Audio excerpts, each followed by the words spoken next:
Estamos no Brasil.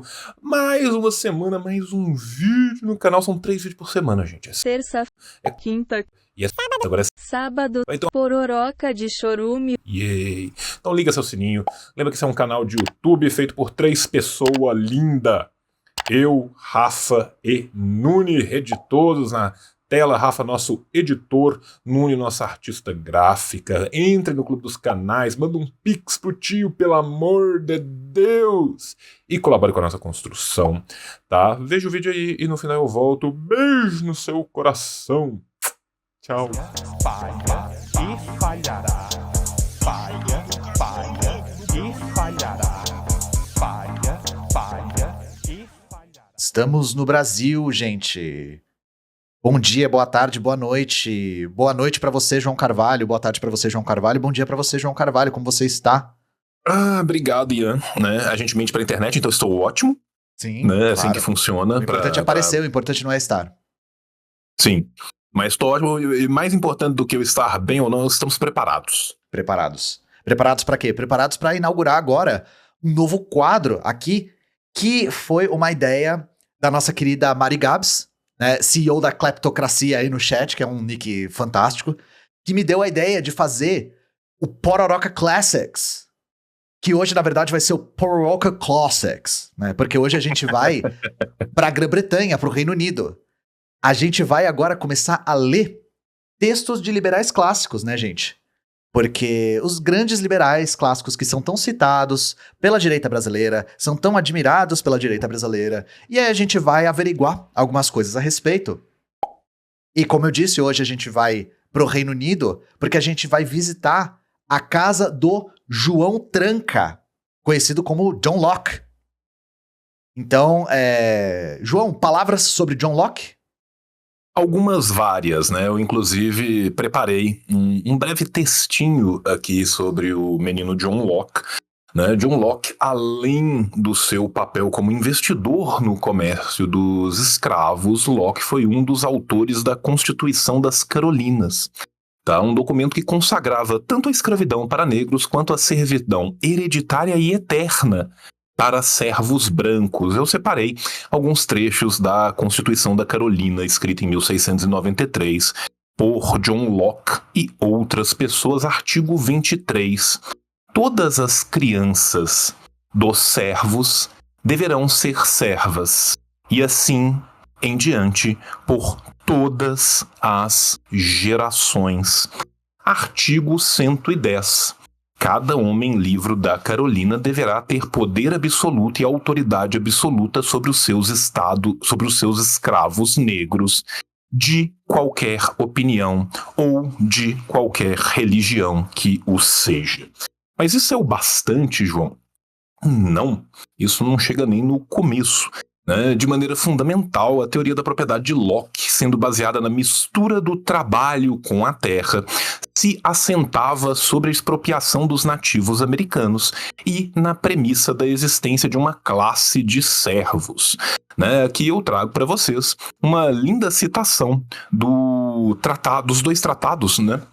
Do Locke, o texto mais clássico dele, né, do tratado número 2, aonde ele vai falar no item 85. Tio, só tá tocando meu interfone? Manda a brava aí que eu... Eu vou metendo a brava aqui, pode ir lá atendendo.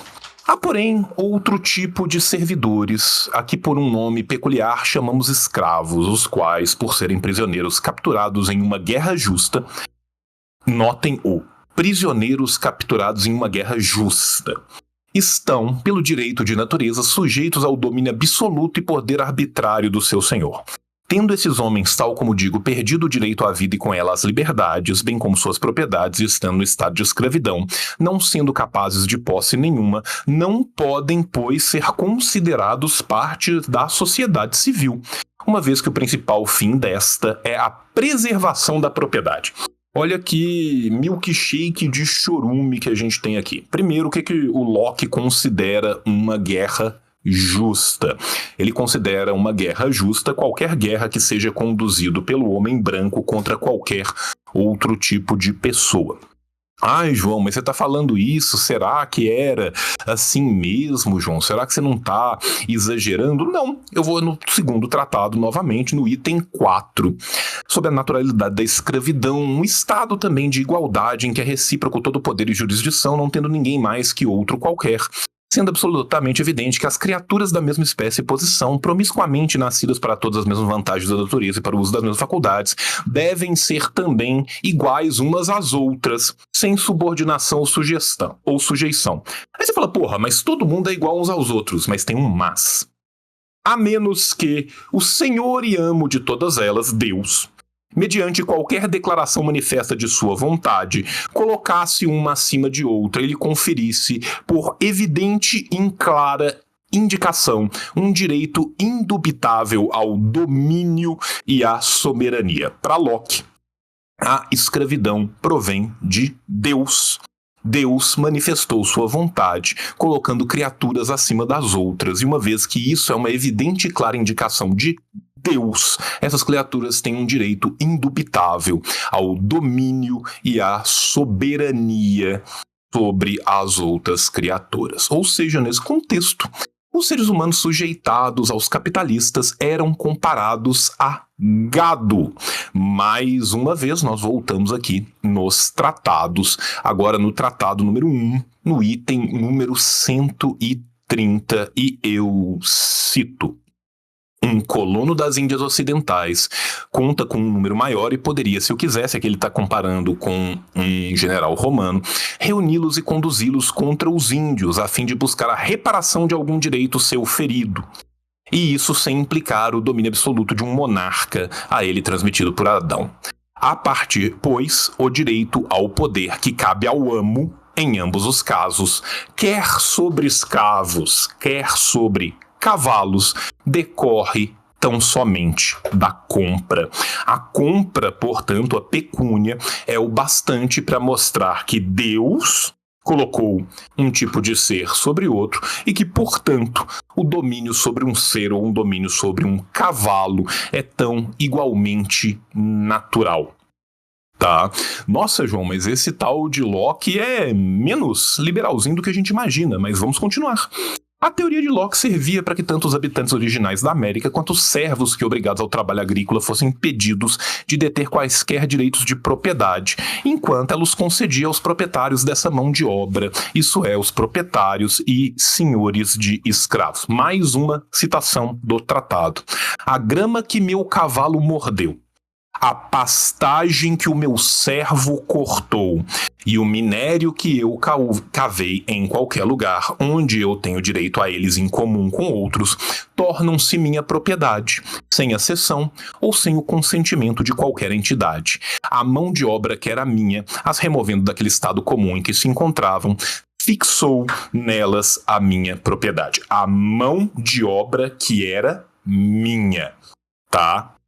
Se o cavalo mordeu a grama, ou se o servo cortou, servo e cavalo são a mesma coisa, porque eles são propriedades, lembrando lá atrás da Constituição da Carolina, aonde eles falam que da perpetualidade da servidão, bem como do direito inexorável de qualquer homem livre de fazer absolutamente qualquer coisa que ele quiser contra os seus escravos.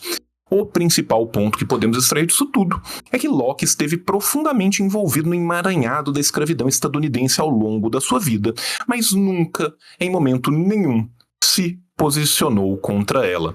João, mas não tem uma citação do Locke que é famosa dos tratados, do segundo tratado, no item 4, quando ele fala contra a escravidão? Tem. Vamos ver essa citação? A escravidão é um estado tão vil e miserável para o homem. Quem Locke entende por homem? E tão diretamente oposta ao temperamento generoso e à coragem de nossa nação, leia-se protestantes britânicos, que dificilmente se poderia conceber que um inglês, ou muito menos que isso, um cavalheiro, né? Porque existem ingleses e ingleses, todo mundo é verde, mas quem é verde claro senta lá na frente, devesse advogar ou viver por ela. Só que neste contexto, ele está se referindo ao quê? À escravidão, ao poder da dinastia dos Stuarts, e não à compra e venda de seres humanos. Né? Para todos aqueles que tiveram a triste sina de ler os tratados, existem passagens muito desagradáveis nos quais Locke justifica a escravidão como aplicada a prisioneiros, e onde ele nega que a sua teoria de direito de propriedade se aplicaria a qualquer tipo de sociedade de caçadores-coletores. Em uma carreira de fortunas flutuantes, Locke esteve intimamente envolvido com os assuntos estadunidenses. Foi secretário do conde de Shaftesbury, que era o chanceler do Tesouro, e ajudou na redação das Constituições Fundamentais da Carolina, que foi o trecho que eu li, aonde ele celebra a escravidão e a servidão eterna.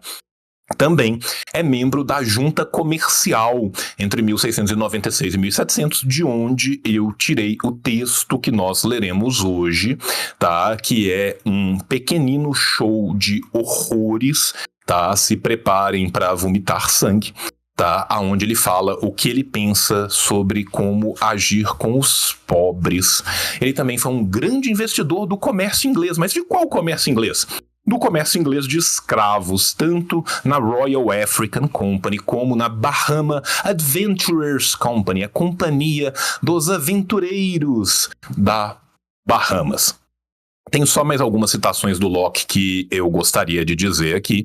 Uma, ele falando sobre os nossos povos originários. Portanto, pode-se dizer verdadeiramente daquele que cerca a terra e tem mais abundância das convivências da vida em 10 acres do que teria em 100 deixado a natureza, que dá 90 acres à humanidade, pois seu trabalho fornece-lhe agora, de 10 acres, as provisões que antes eram produto de 100 acres em comum.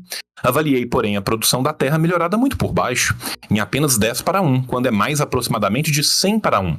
Pergunto-me, isso é Locke, se nas florestas selvagens e nas vastidões incultas da América deixadas à natureza, sem nenhuma melhoria lavoura ou cultivo, 1000 acres rendem aos habitantes, necessitados e miseráveis, tanto quanto 10 acres de terra igualmente fértil em Devonshire, onde são bem cultivadas. Nossa, mas é só isso? Não. Existe uma necessidade de se roubar essas terras. Isso aqui foi do Tratado 237, eu vou para o Tratado 241. Não pode haver demonstração mais clara disso, do que a necessidade de cultivar essas terras, do que a feita pelas diversas nações americanas, que são ricas em terras e pobres em todos os confortos da vida. Ele está falando da necessidade de se tomar essas terras, as quais a natureza abasteceu tão generosamente quanto a qualquer povo com os materiais da fartura, ou seja, um solo fecundo apto a produzir em abundância o que poderia servir de alimento, agasalho e deleite, e contudo, por não ser melhorada pelo trabalho, não tem 1/100º das conveniências de que desfrutamos, e o rei de um território largo e fértil de lá alimenta-se, veste-se e mora pior do que um trabalhador diarista na Inglaterra. Isso é mentira de várias formas diferentes, mas é só isso? Não. No mesmo tratado, ele fala sobre a possibilidade do genocídio contra as populações originárias. Pode-se destruir um homem que promove a guerra contra nós ou manifestou inimizade à nossa existência, pela mesma razão que se pode matar um lobo ou um leão, porque tais homens não estão submetidos à lei comum da razão e não tem outra regra que não a da força e da violência, e, portanto, devem ser tratados como animais de presas, criaturas perigosas e nocivas que seguramente nos destruirão se cairmos no seu poder. Essa é a única vez que ele fala isso? Não, lá no item 181 do segundo tratado ele também continua, pois deixando de lado a razão, que é a regra concedida entre homem, e usando a força à maneira dos animais, eles, vocês adivinham quem são eles, tornam-se passíveis de ser destruídos por aquele contra quem usa a força, como qualquer animal selvagem e furioso que é perigoso para a existência. Bem, né, acho que dá pra gente ver, né, como que o senhor Locke trabalhava, e a partir de agora podemos entrar no texto que é um rio de chorume pelo qual nós vemos aqui hoje. Pois é, então, como o chat já disse, é por isso que Lost é uma bosta, né? Espero que vocês tenham tido uma boa introdução aí com o tio, porque eu fui buscar a coisa, eu recebi a coisa. Sabe a coisa, tio? Sei. Eu tenho a coisa agora. Olha só, chegou. Então, chegou minha Que coisa velocidade. e eu tava com uma paranoia irracional de ter escrito meu nome errado, sabe? Mas na verdade eu comecei a entrar numa espécie de aceitação e aí eu pensei que se eu tivesse escrito errado ia ser super engraçado, e então não ia ser tão ruim assim. Mas é isso, gente. Na verdade, você perdeu a oportunidade de ter uma placa escrita história pública. É, isso que você tipo, tá me eu contando. tava com essa paranoia de ter escrito. Porque eu escrevo muito errado, assim. Eu erro muito digitando. Mas é isso, gente. Obrigado, de verdade, porque essa plaquinha você ganha quando você chega em 100 mil no YouTubes. Então, o meu YouTube, novamente, foi quase que um acidente, porque eu nunca botei fé no YouTube. Nunca tive a menor expectativa de crescer, porque o YouTube é horrível. Mas cresci, né? O YouTube resolveu me colocar como Maria Takeuchi Plastic Love, assim, me impulsionou pra todo mundo. E agora eu tenho a coisa, sabe? Não sei se eu vou pôr a coisa na parede, mas vou pensar sobre, porque, né? Não sei. Mas é isso, tio. Vamos lá, porque hoje vocês vão desfrutar da minha voz lendo e dos comentários do tio, porque o tio manja muito mais do João Tranca do que eu, então eu vou dar o protagonismo para ele. Mas é isso, o primeiro episódio aqui do nosso Pororoca Classics. Então nós temos aqui o texto. Eu quero só fazer um agradecimento antes, Ian. Claro.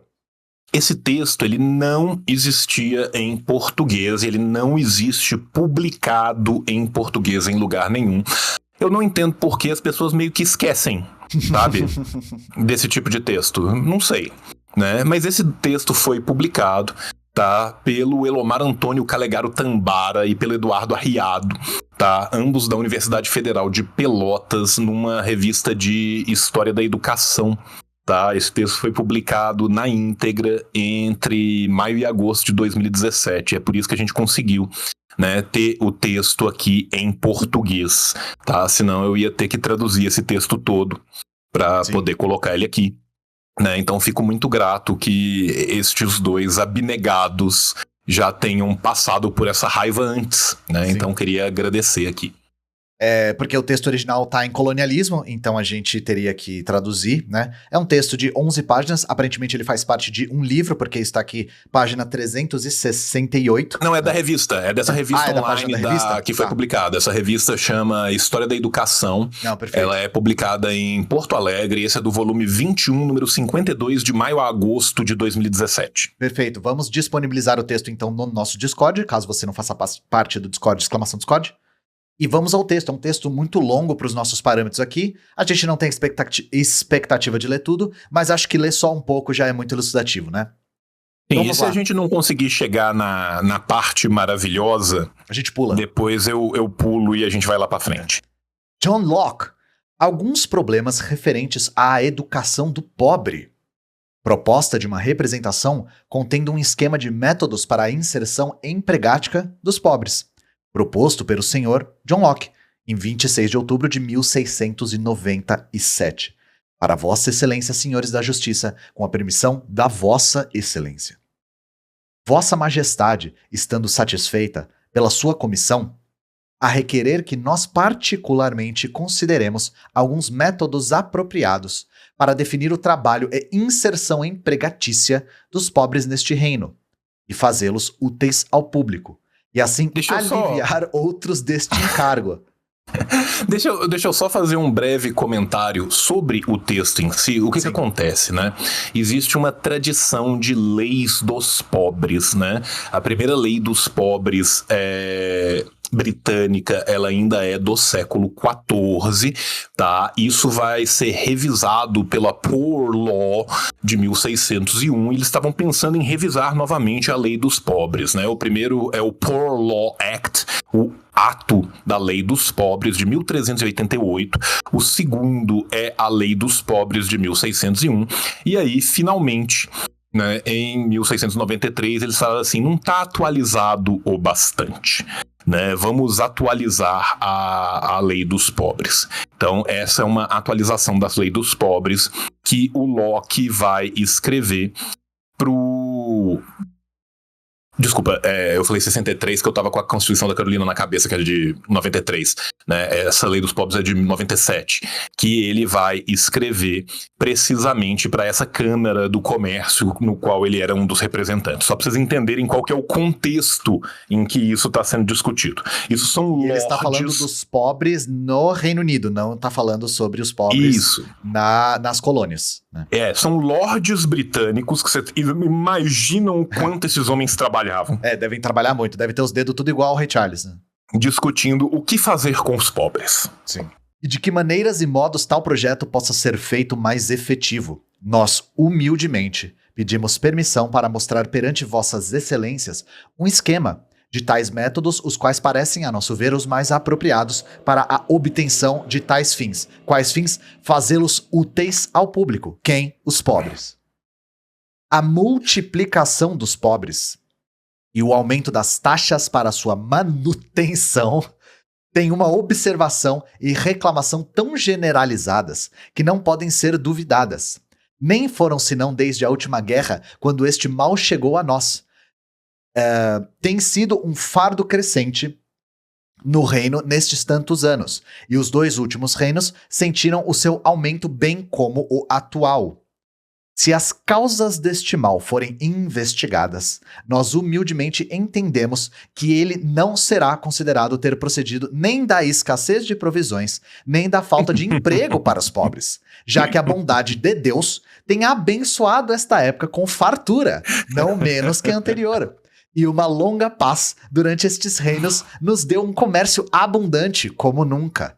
O crescimento dos pobres deve então ter alguma outra causa. E só pode ser o relaxamento da disciplina e a corrupção dos hábitos. A virtude e a diligência sendo companheiros constantes de um lado, assim como o vício e a ociosidade estão de outros. Beleza, João, eu já tô puto. Tá, obrigado. Obrigado por providenciar o texto. Eu te prometi que era Gimo. Você prometeu o Gimo e o Gimo foi entregue com qualidade. E eu tô esperando o pior porque você disse que a parte mais absurda é lá pro meio. A parte absurda é do meio pro fim. Por enquanto, nós estamos só começando a entrar nessa fossa das Seychelles de Gimo. Tá. As fossas marianas de Gimo, né? Exatamente. O Gimo abissal ainda virá. Tá? O Gimo abissal ainda virá. Aquele que sai dos geysers do centro da Terra já quente, né? Cara, gente, eu quero deixar muito claro que estudando o porquê de se ter pobres, né?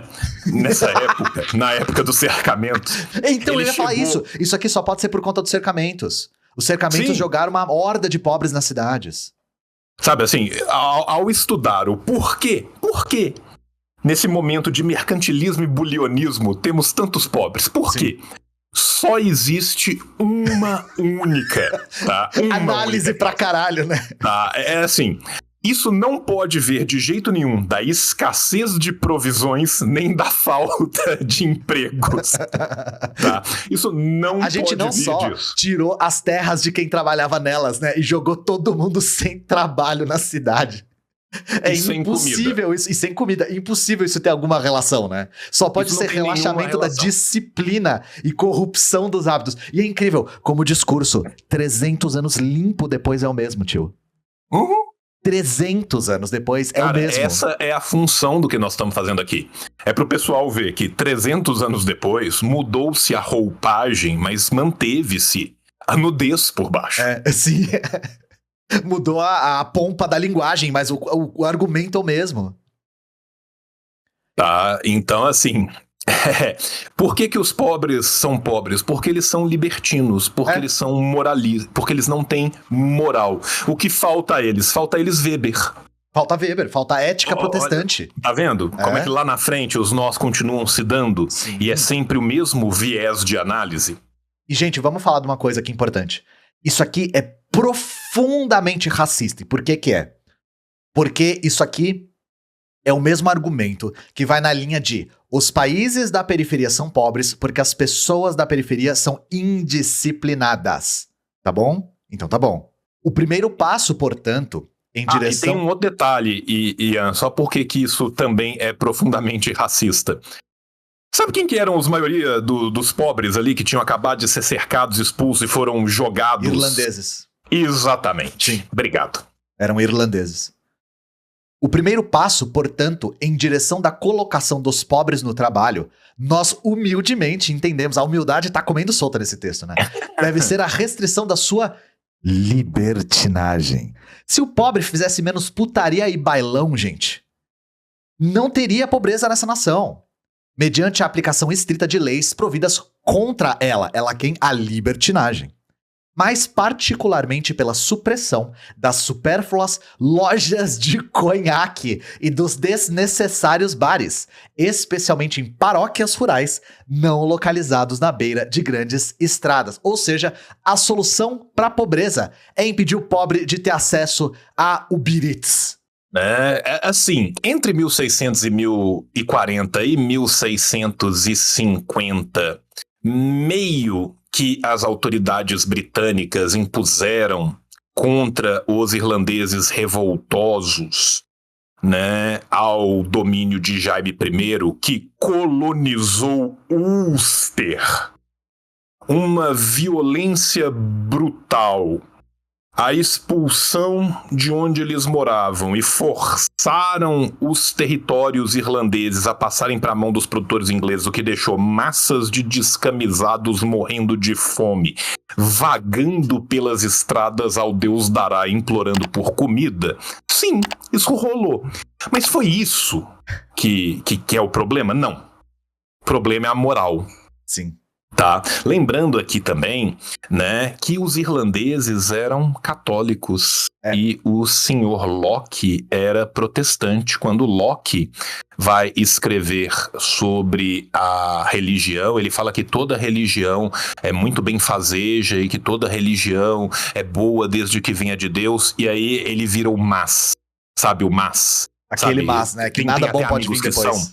Tem logo o mas os católicos que caem sobre o idílio da soberania, ou seja, que apoiam um rei católico, tudo que acontecer com eles é pouco. E, gente, novamente, até hoje, os conflitos entre a Irlanda e o Reino Unido se dão, em boa parte, também pelo viés religioso, porque a Irlanda é ainda de maioria católica. Então esse elemento é fundamental também para entender um conflito. Mas não é o único, às vezes esse elemento é um pouco superdimensionado, né? Não adianta a gente resumir o conflito entre a Irlanda e o Reino Unido como um conflito religioso apenas, né? Mas eu só estou evidenciando como isso é histórico e como isso não cessou, ainda é um elemento importante. Se todas as mãos hábeis fossem levadas ao trabalho, a maior parte do fardo que os trabalhadores carregam para a manutenção dos pobres imediatamente cessaria. Cara, é incrível como o argumento é o mesmo desde sempre. Pois, através de um cálculo muito moderado... E a preocupação com os trabalhadores, Ian? Isso é uma Câmara de Comércio de Lordes. Verdade, sim, tá? Sim. Isso é um discurso feito dentro de uma Câmara de Comércio de Lordes, onde boa parte dos comércios desses lordes que estão nessa Câmara é comércio de escravo e de servo. Sim. Mas o trabalhador, ele tá no centro da questão aqui, o bem-estar dele. Porque não dá mais pro trabalhador carregar o pobre nas costas, né? O fardo dele é muito pesado. Pois, através de um cálculo muito moderado, pode ser concluído que mais da metade daqueles que recebem assistência das paróquias são capazes de obter seu sustento. O que será que aconteceu então, né, João? Para eles não conseguirem obter seu sustento. É um mistério. Com certeza não é escassez de alimentos, com certeza não é escassez de trabalho. Não é. A culpa é do camarada, do Johnson, que tem um lugar que vende birita. Se não fosse a birita... Porque assim... A moral nunca vai mudar. Da cajibrina. A gente tem que tirar a cajibrina do cara olhar. Enquanto dava um gole de gin às 8 da manhã. E todos aqueles que recebem tal assistência das paróquias, nós entendemos, devem ser divididos nos seguintes tipos, 2 pontos. Primeiro, aqueles que não conseguem fazer coisa alguma a fim do seu sustento. Não, ele não especifica o que isso quer dizer, né? Segundamente, aqueles que, apesar de não conseguirem se manter totalmente, são capazes de fazer alguma coisa para isso. Terceiramente, aqueles que são capazes de se manterem através do seu próprio trabalho.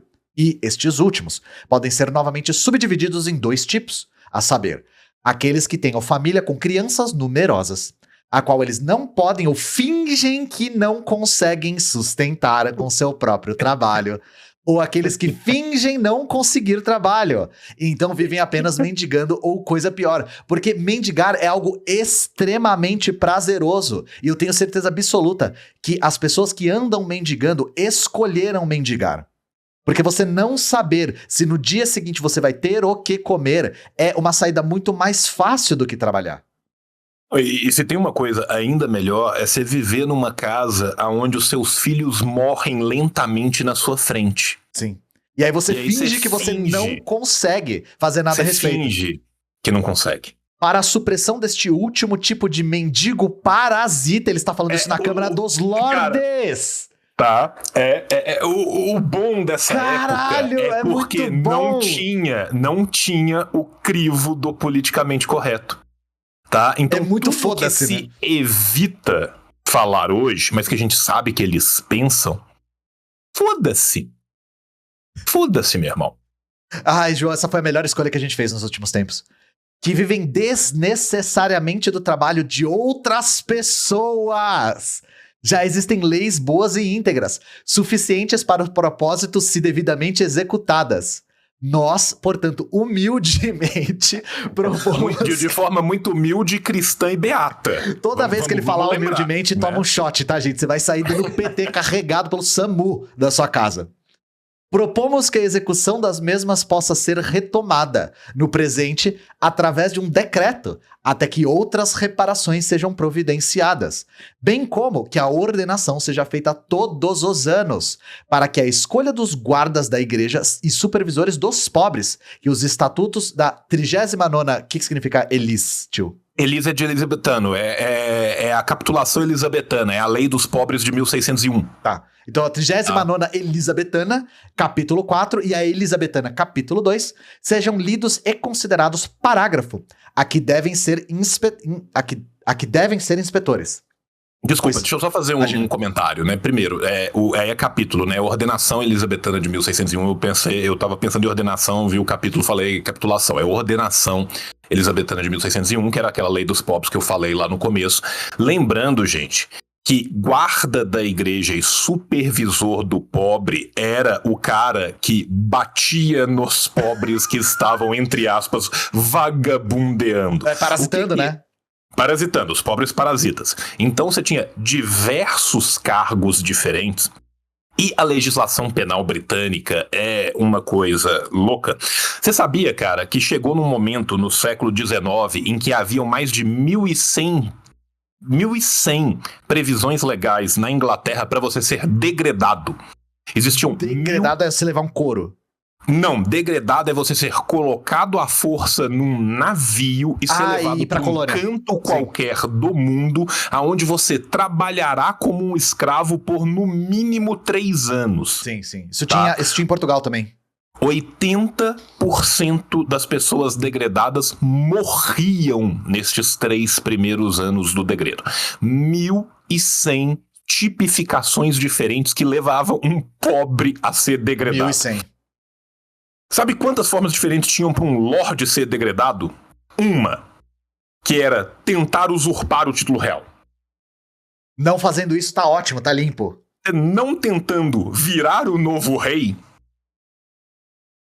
E assim, não precisa se esforçar muito pra não tentar virar um novo rei, né? Mas sim, tinha isso em Portugal também. Degradavam as pessoas pro Brasil, inclusive por bruxaria, às vezes. Mas Mas assim, sujeira, sabe? Assim, jogar as suas fezes num local não permitido. Era o bastante. Sabe, você tava carregando um balde de xixi, tropeçou e caiu no chão 3 anos na Tasmânia. Sim. Pois temos razão para pensar que a maior parte dos inspetores dos pobres em todo lugar são totalmente ignorantes. E nunca acham que seja a maior parte ou sequer qualquer parte do seu dever fazer as pessoas trabalharem. Eles ficam putos, por quê? Porque nas paróquias rurais, principalmente, existia um mínimo de solidariedade entre as pessoas que estavam sofrendo.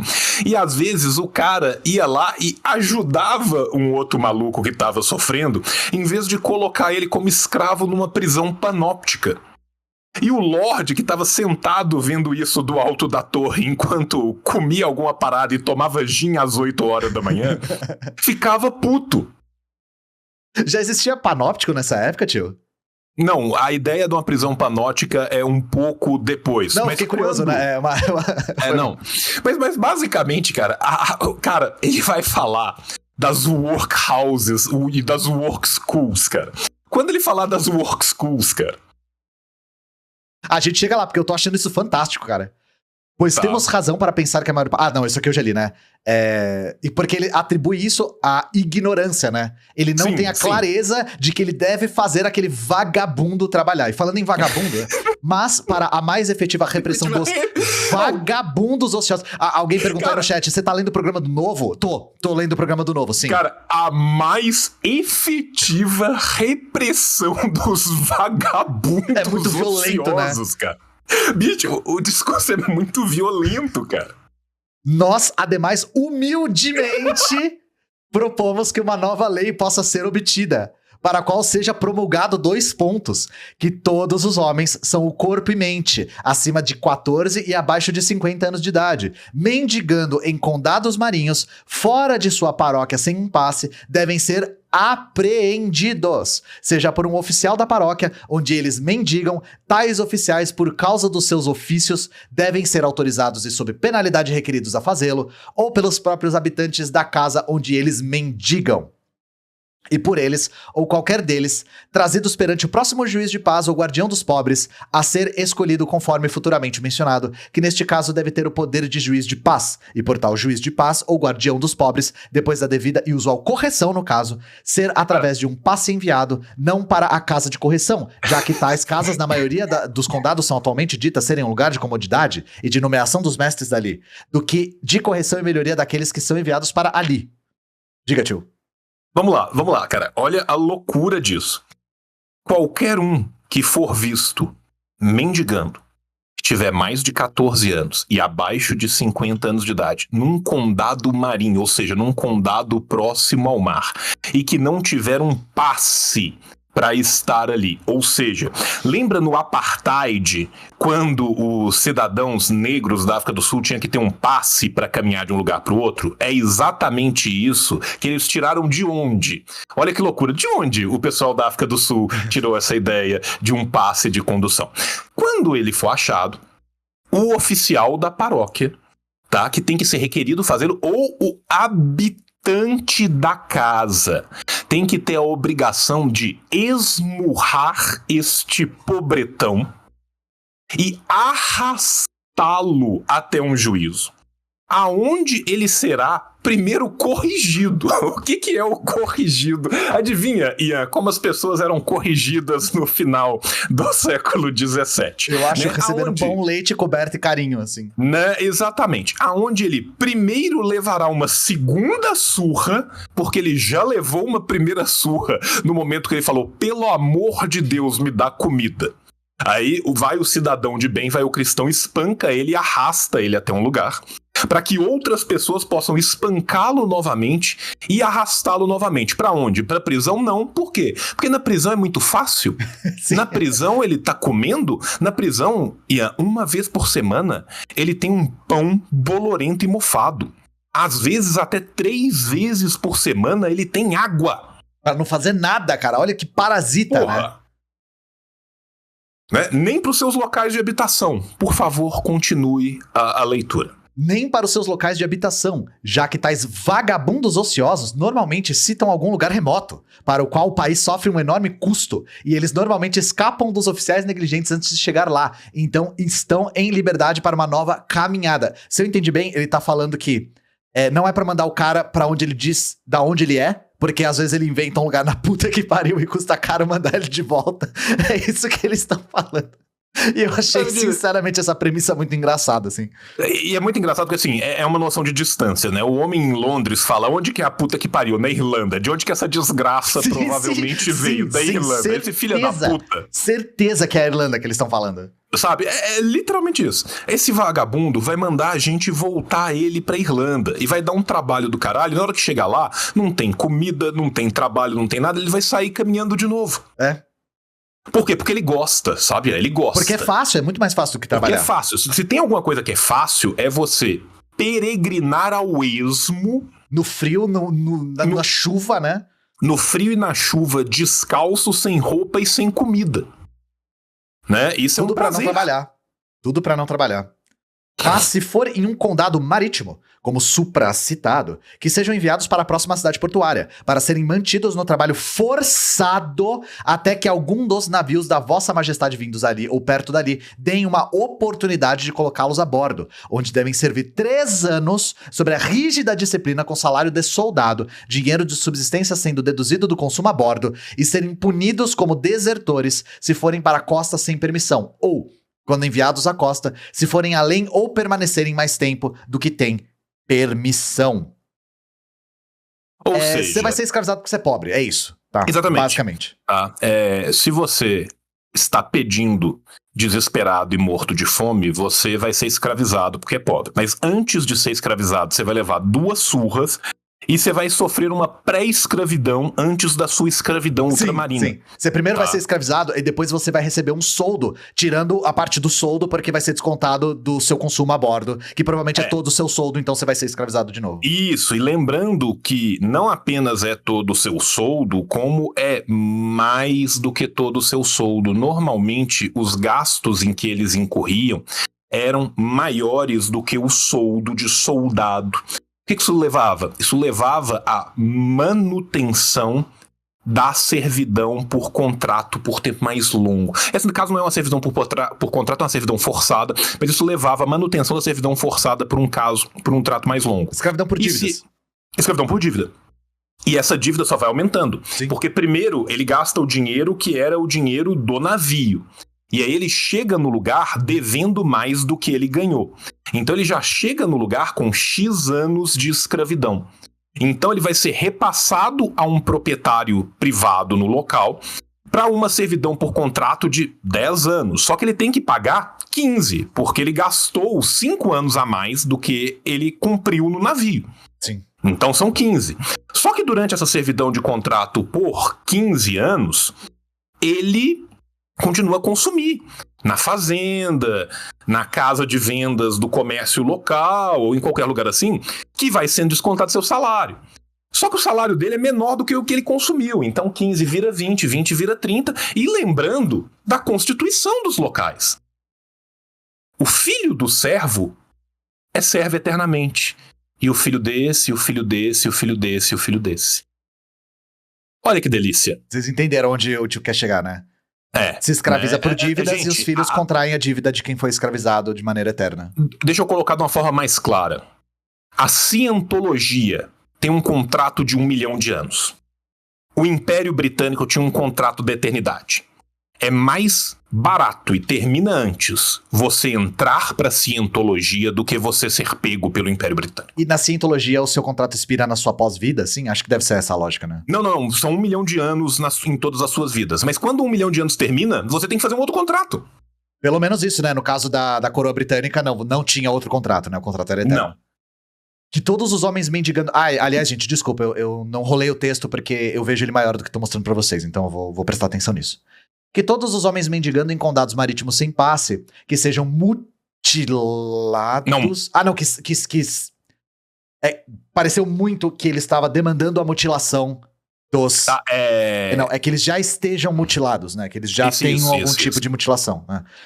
Ou se tiverem mais de 50 anos de idade e todos de qualquer idade mendigando sem passe em condados continentais que não façam fronteira com o mar, devam ser enviados para a próxima casa de correção, para lá serem mantidos no trabalho forçado por 3 anos. Vocês acharam que ele ia falar, caso seja mutilado maior de 50 anos, tá de boa? Não. O cara é mandado pra casa pra ser escravizado por 3 anos.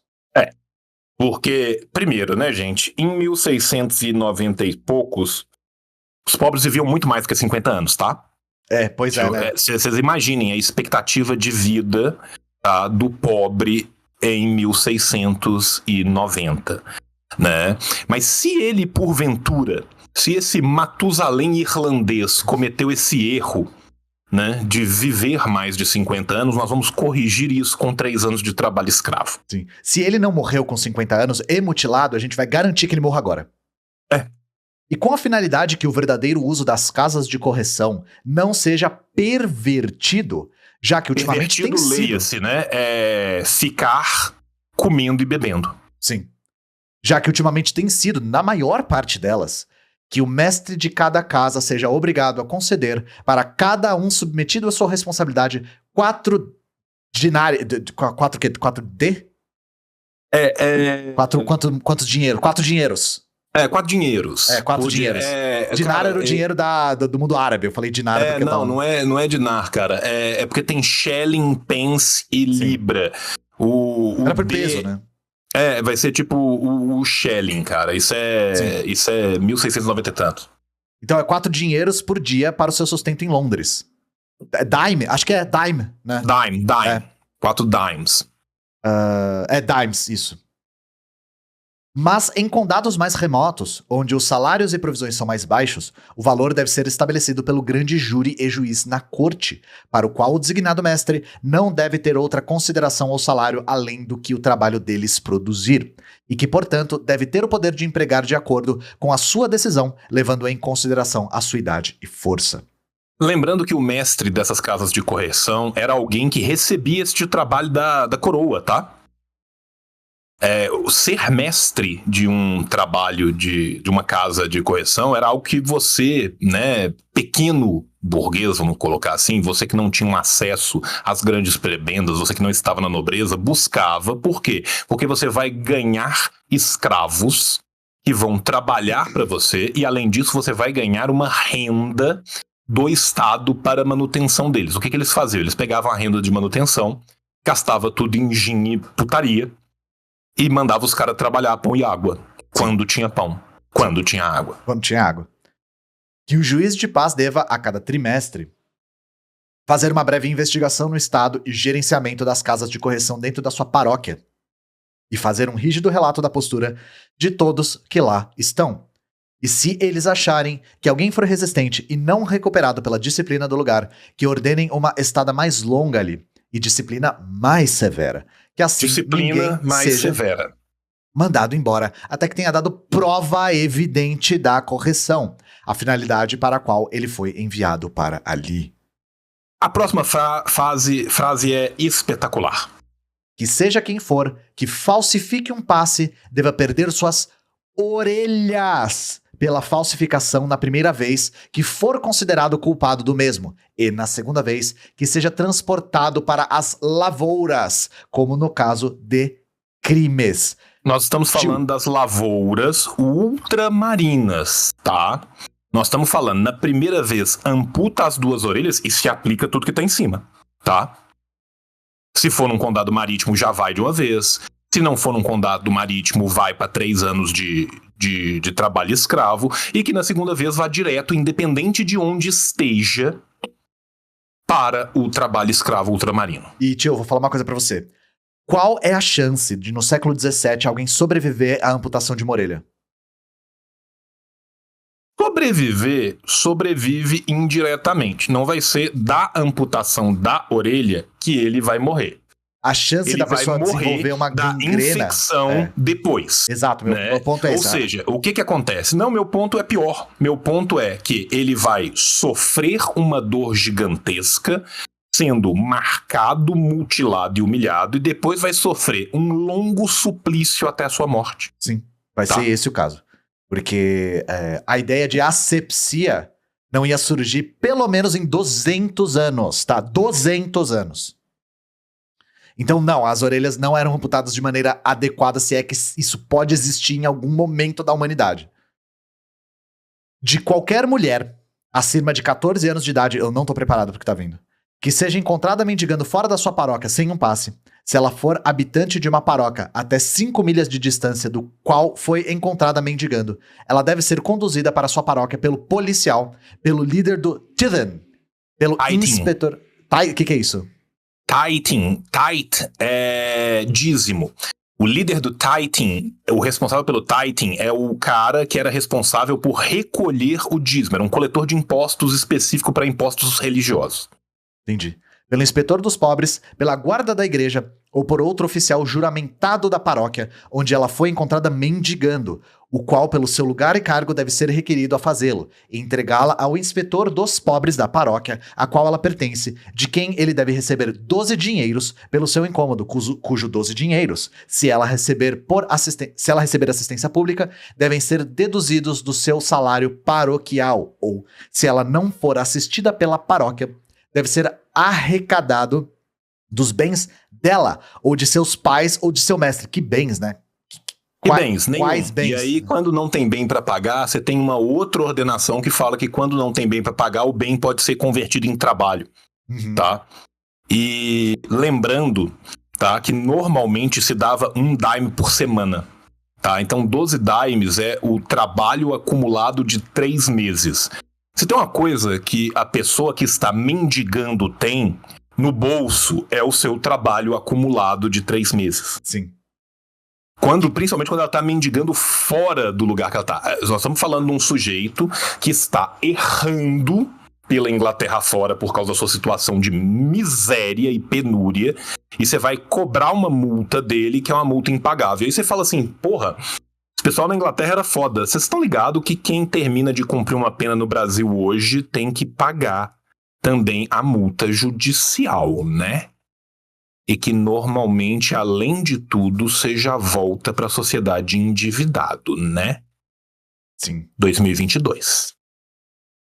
Que quando qualquer mulher acima de 14 anos dentro da mesma distância cometer o mesmo erro pela segunda vez, e quando a mesma ou qualquer outra mulher for encontrada mendigando sem um passe legal pela primeira vez, a uma distância maior que 5 milhas do lugar de sua residência, deve ser legitimado para qualquer juiz de paz ou guardião dos pobres, após queixa, mandá-la para a casa de correção, e lá ser empregada em trabalho forçado por 3 meses, e por quanto tempo for até o próximo trimestre, após a determinação dos ditos 3 meses, e que então, após devida correção, ela tenha um passe feito para ela pelas sessões para levá-la para casa, ao lugar de sua moradia, se ela sobreviver a esse processo. Que se algum menino ou menina abaixo dos 14 anos de idade for encontrado mendigando fora da paróquia onde eles habitam, se dentro de 5 milhas de distância de tal paróquia, eles devem ser enviados para a próxima working school, onde deve ser exaustivamente chicoteado e mantido no trabalho até o anoitecer, para que possa ser mandado embora com tempo suficiente para que consiga chegar ao seu lugar de moradia ainda naquela noite. Ou, se eles morarem mais longe do que 5 milhas do lugar onde foram encontrados mendigando, que sejam enviados para a próxima casa de correção, para lá permanecerem trabalhando por 6 semanas, e quanto tempo mais até a próxima sessão, após o final das ditas 6 semanas. Nós estamos falando aqui abaixo de 13 anos e acima de 3 anos, tá, Ian?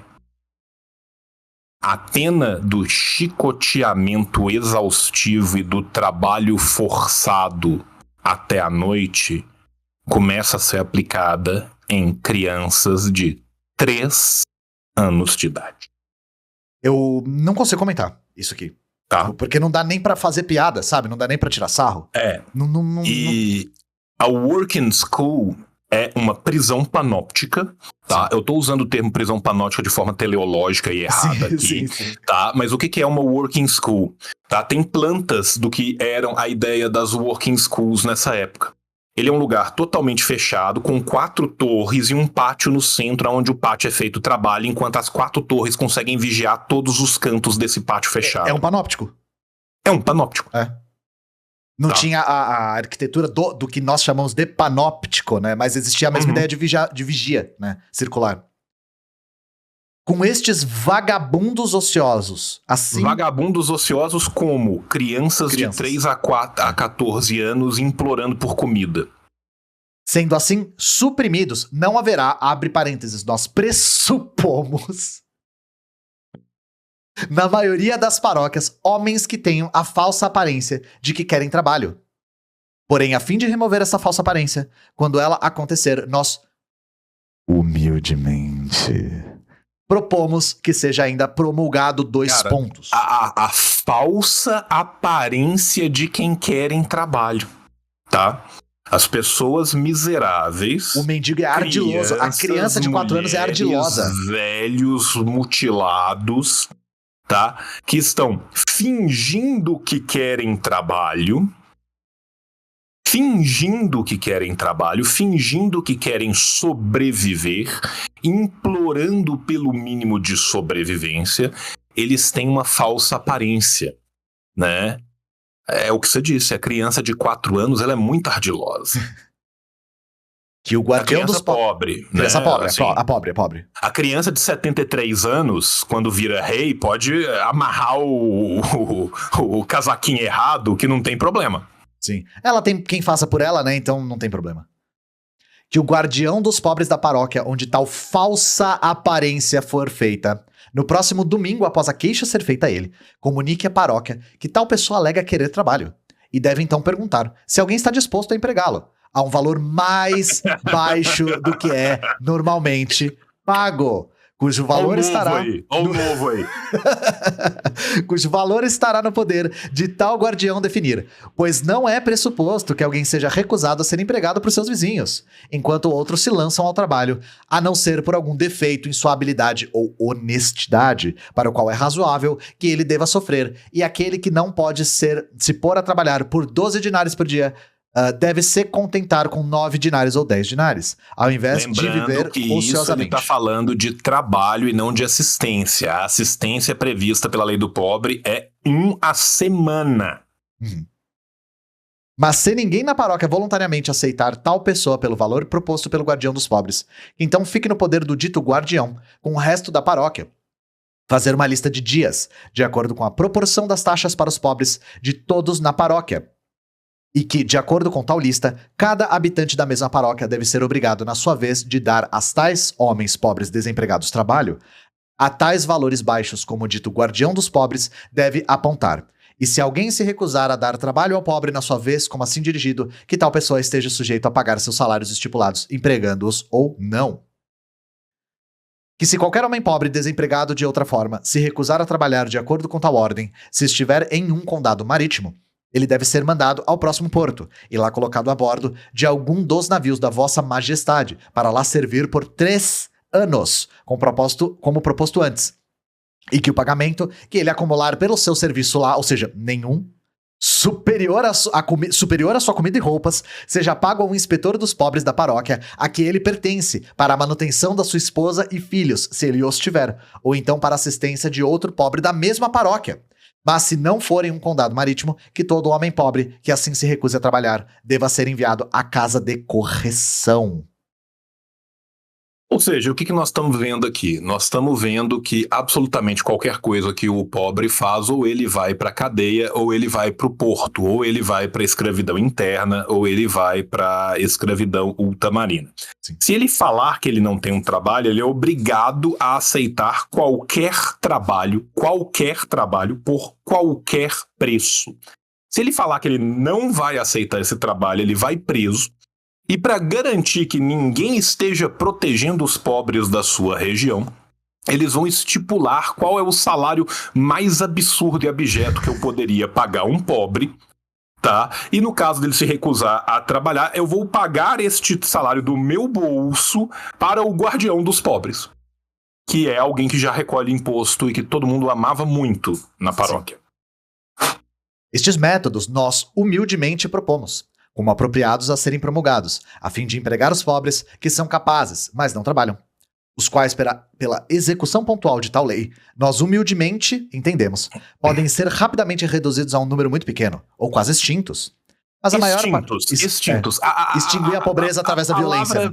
A palavra extintos é muito boa. Por quê? Porque se a gente colocar todos os pobres para serem escravizados, amputados e levados ao mar, a gente extingue os pobres. Se a gente escravizar todos os pobres, não tem mais pobres. A gente substitui a pobreza pela escravidão. Lembrando Olha só. Que a ideia é a extinção dos pobres e não a extinção da pobreza. Sim, sim. Mas lembrando que o texto começa como... como nós podemos usar essas pessoas. De que maneira elas podem ser úteis. Começa desse jeito. Mas a maior parte dos pobres mantidos pelas taxas da paróquia não são absolutamente incapazes, nem totalmente relutantes a fazer alguma coisa a fim de obter seu sustento. Olha só! Mas mesmo estes, seja por querer um trabalho compatível provido a eles, ou sua inabilidade em trabalhar no que pode ser uma vantagem à população, fazem pouco que resulte em alguma fatura. Lembrando que a tese do Locke aqui é absolutamente impossível que a causa da pobreza e do desemprego seja falta de emprego. É falta de vontade. A tese dele é essa. Falta de emprego ou falta de bens. De bens ou também, falta de provisões. Tá? Mas vivem Isso é impossível. Sim. Obviamente é uma questão moral. Vivem ociosamente com nascem o com salário ela. da paróquia, desculpa, ou mendigando, se não coisa pior. O seu trabalho, portanto, desde que eles sejam capazes de trabalhar, deve ser guardado para a população, e que o quanto seus rendimentos forem abaixo da sua completa manutenção, deve ser suprido do trabalho de outros, ou seja, do salário da paróquia. Esses são dois tipos. Pessoas adultas, que, decadentes de sua força integral, ainda podem fazer algo pelo seu sustento, mas sobre o pretexto de que eles não conseguem emprego. Eles geralmente não fazem nada. Pretexto. Neste mesmo caso, estão a maioria das esposas dos trabalhadores, quando eles têm 2 ou mais filhos. O cuidado das crianças não lhes dá liberdade de sair do condado e procurar emprego. Então, não encontrando emprego em casa, nos intervalos quebrados do seu tempo, elas não ganham nada, mas a ajuda da paróquia é solícita em vir ao seu auxílio, e seu trabalho é totalmente perdido, o que é uma grande perda da população. Deixa eu ver se eu entendi. Vai lá. A ideia é, a mulher, ela faz um trabalho não remunerado de criar os filhos, e aí a ideia é que no tempo livre dela, ela trabalha também.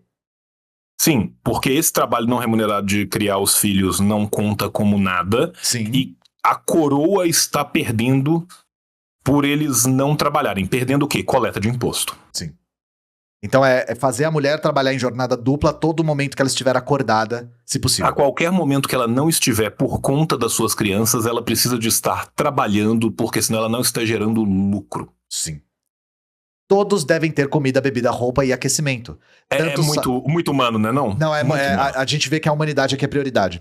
Tanto sai do estoque do reino, eles trabalhando ou não. Supondo então que existam 100 mil pobres na Inglaterra que vivam da paróquia, ou seja, que são sustentados pelo trabalho de outras pessoas, diferente dos lords, que não são sustentados pelo trabalho de outras pessoas, né, João? Não. Pois assim de são forma todos nenhuma. que vivem de caridade sem trabalhar, diferente dos lords, que não vivem do trabalho de outras pessoas, E novamente. ele está falando isso entre Na Câmara lords, dos Lords, é. né? Se a Falando assistência- entre lords. Se a assistência fosse tirada, que cada um daqueles, por algum trabalho na fabricação de lã ou outro produto, ganharia ao menos 1 dinar por dia. Um dinar não, um dime. Né? O dinar é o dinheiro do mundo árabe, gente, desculpa. É da onde vem a nossa palavra dinheiro, inclusive, dinar. O que um outro vai conseguir fazer, e mais, isso Lembrando renderia que a dime é Inglaterra... centavo, tá? Dime é literalmente 1 centavo de libra. Não, o dime é 10 centavos de dólar hoje, né? Eles chamam a mas moedinha assim, Eles chamam a moedinha de 10 naquela centavos de época, dime. quando se fala de dime, você estava falando de literalmente 1 centavo. Tá? O centavo não era libra, penny? Não, o penny eu acho que era 5. O dime era centavo. É que hoje, eles chamam 1 centavo de penny, 5 de nickel e 10 de dime. Hoje, né? Aí eu achei que era igual. Antes. Não sei, mas pelo que eu lembro de ter visto, dime era centavo. Sim. Renderia a Eu tô Inglaterra... falando que dime é 10 centavos, então o errado sou eu, tá? Beleza, desculpa. Não sei. Sim, são 10 centavos, desculpa, gente, eles são ricos.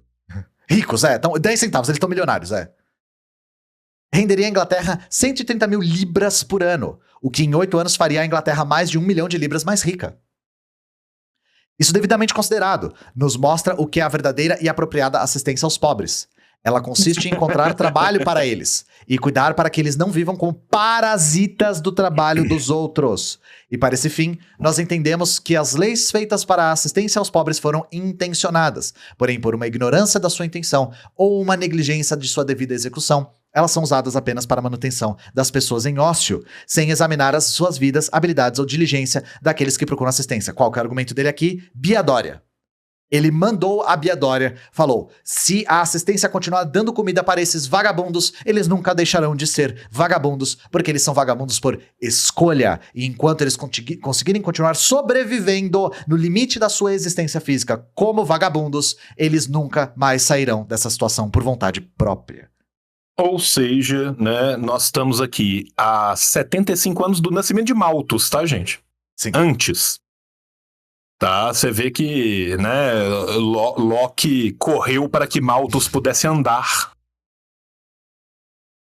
A fim de suprimir esses mendigos ociosos, as corporações da Inglaterra têm sacristãos autorizados e pagos para prevenir a quebra de lei nesse item. Mas apesar disso, as ruas por todo lugar estão cheias de mendigos, para o aumento do ócio, pobreza e vilania, e para a vergonha da cristandade.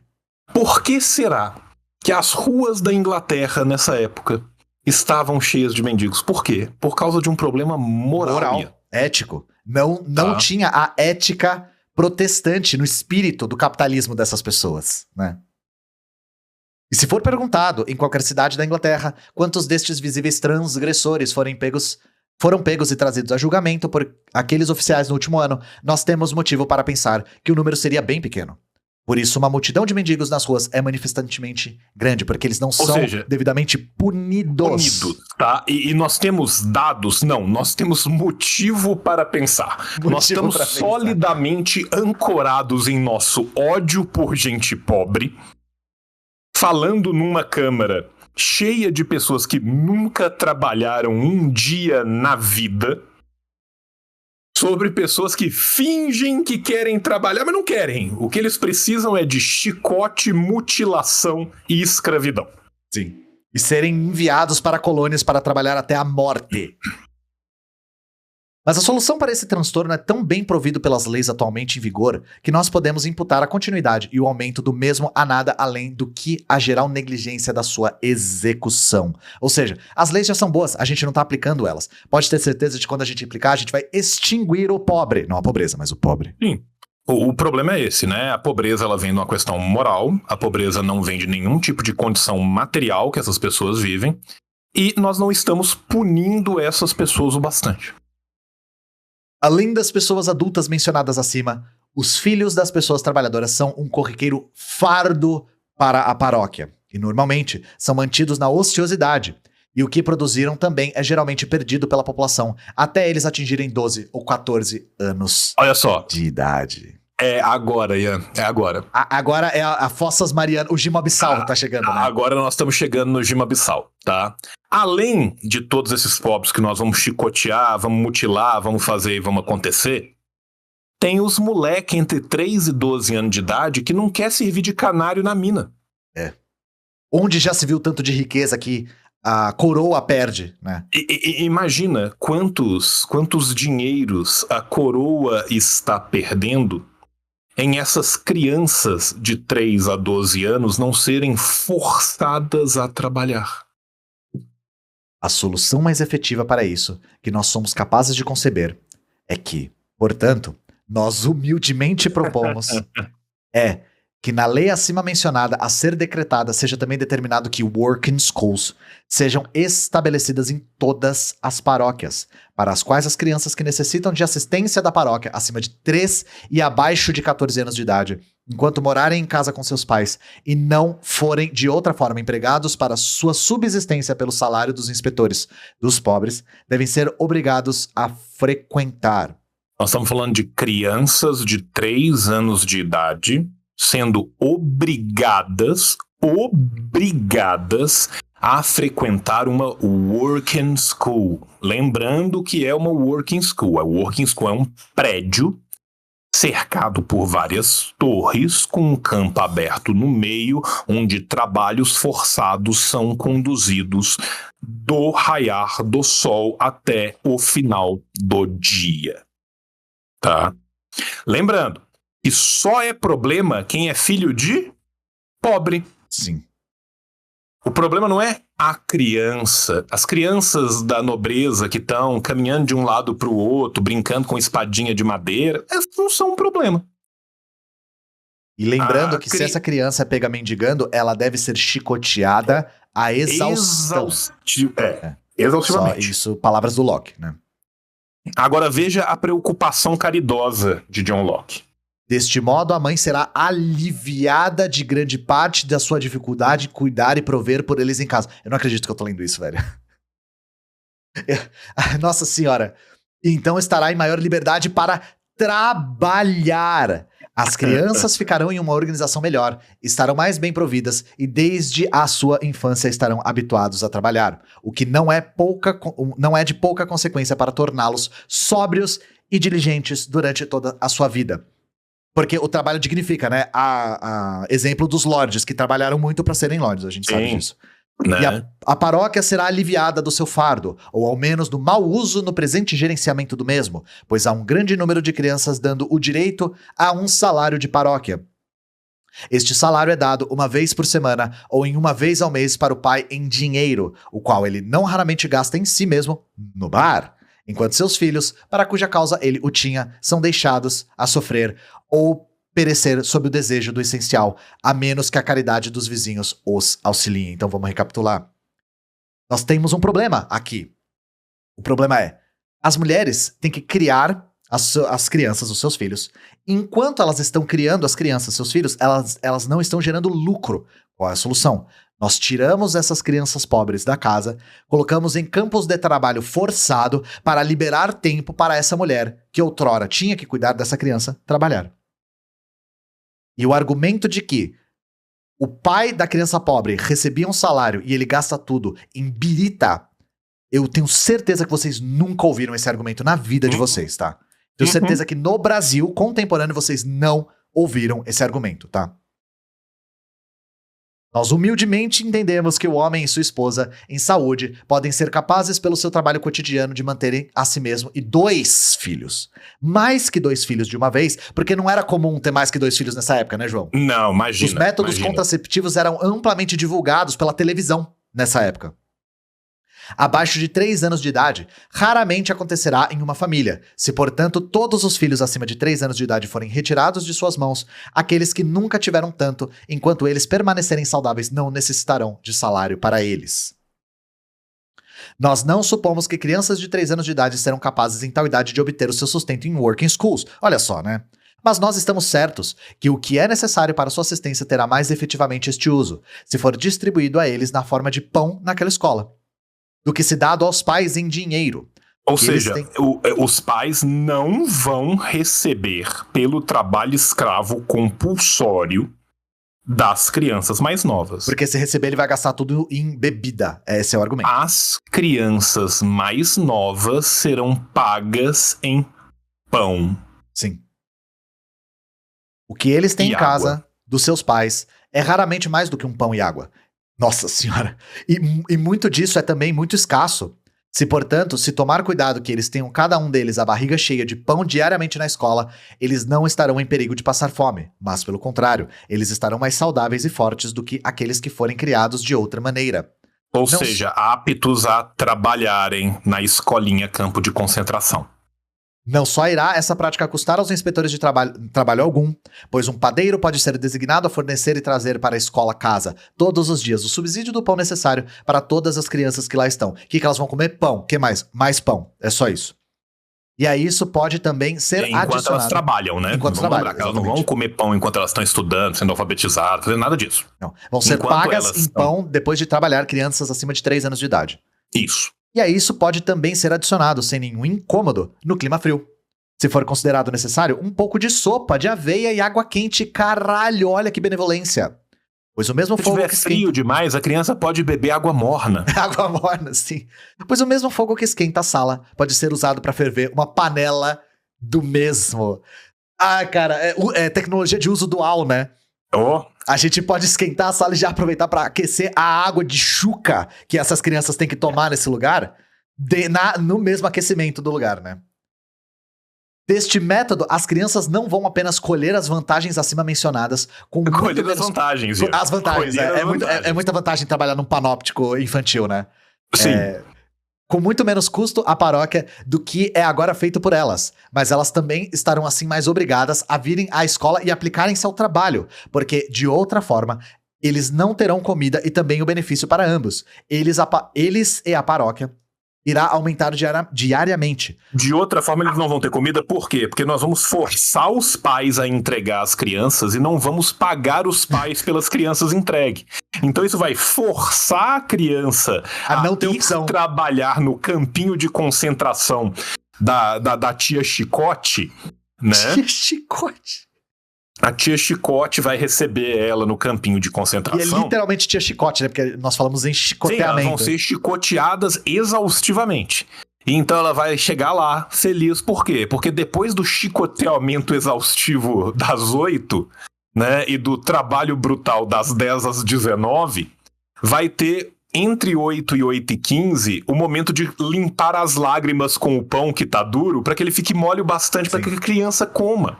Que é o pão que é a remuneração dessa criança, né? Lembrando.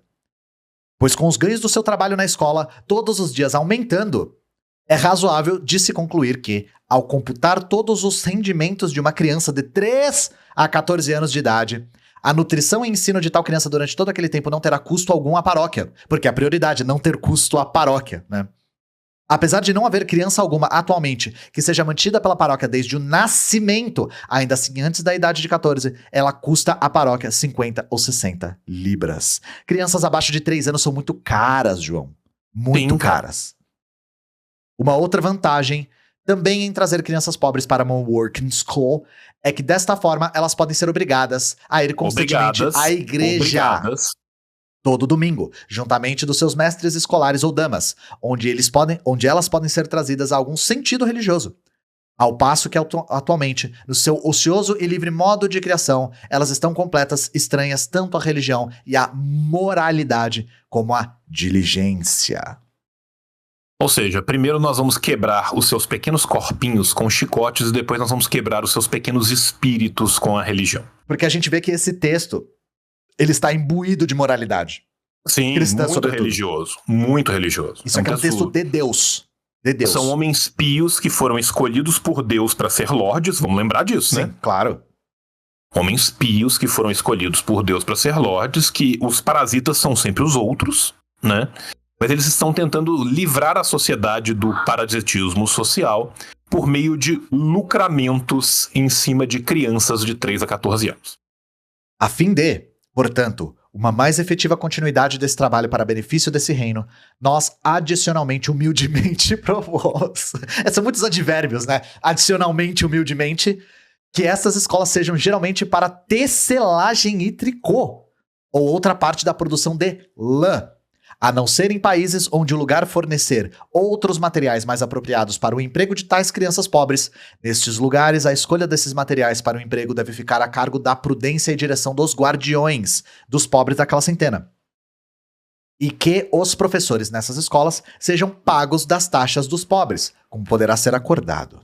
Ou seja, nós estamos aqui, nós vamos botar essas crianças para produzir tecido. Tecido. Né? Sim. Mas se porventura o pessoal no país de Gales ou na Escócia quiser que elas quebrem pedras para construção, Não somos Gente, contra, é.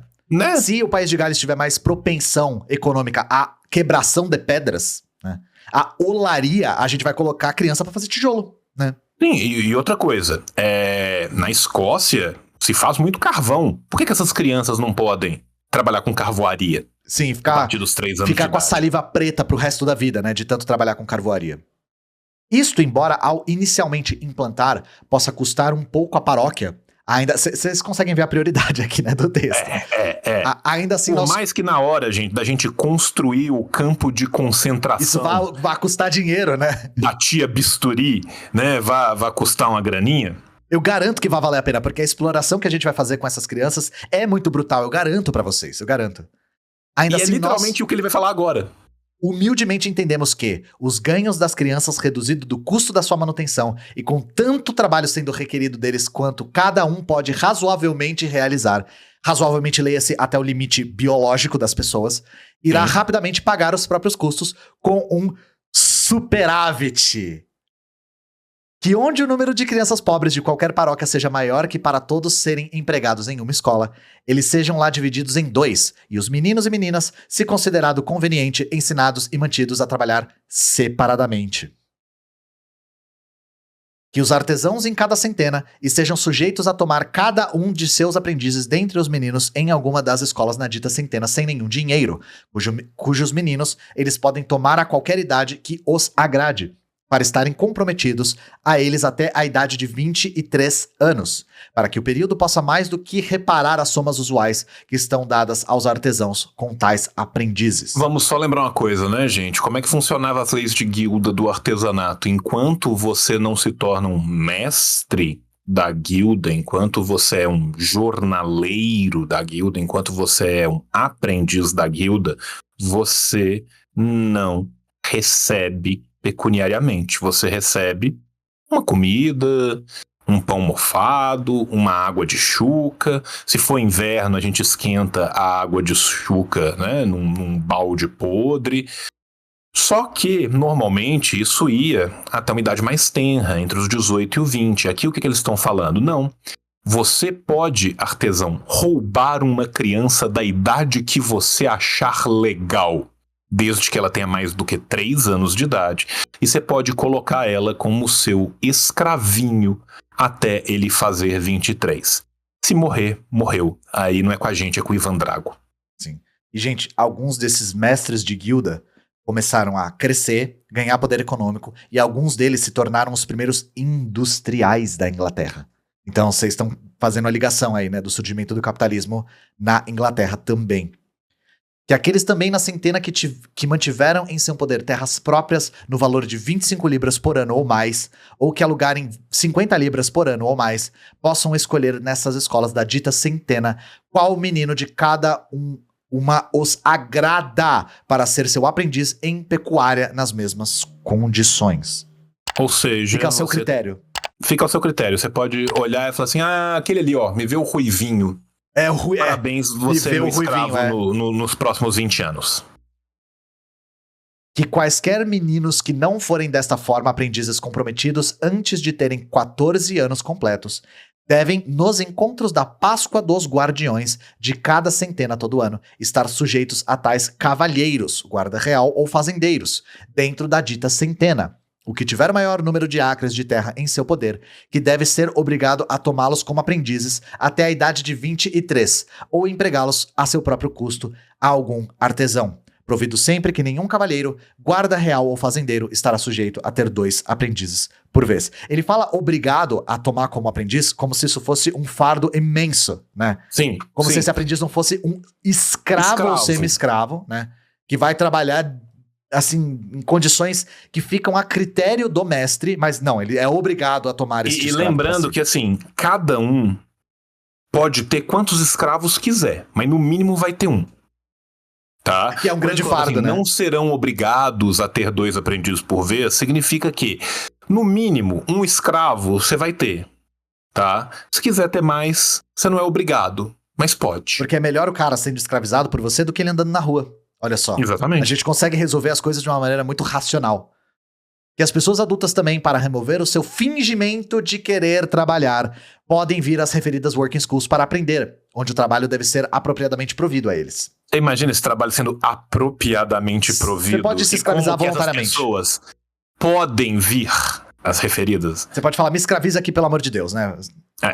Que os materiais a serem empregados nessas escolas, e entre outros as pessoas pobres da paróquia, sejam providos por um estoque comunitário em cada centena, para ser criado a partir de certa porção de taxa dos pobres de cada paróquia como requisito. E tal estoque, nós humildemente entendemos, necessita ser criado apenas uma vez, pois se corretamente iniciado, irá aumentar.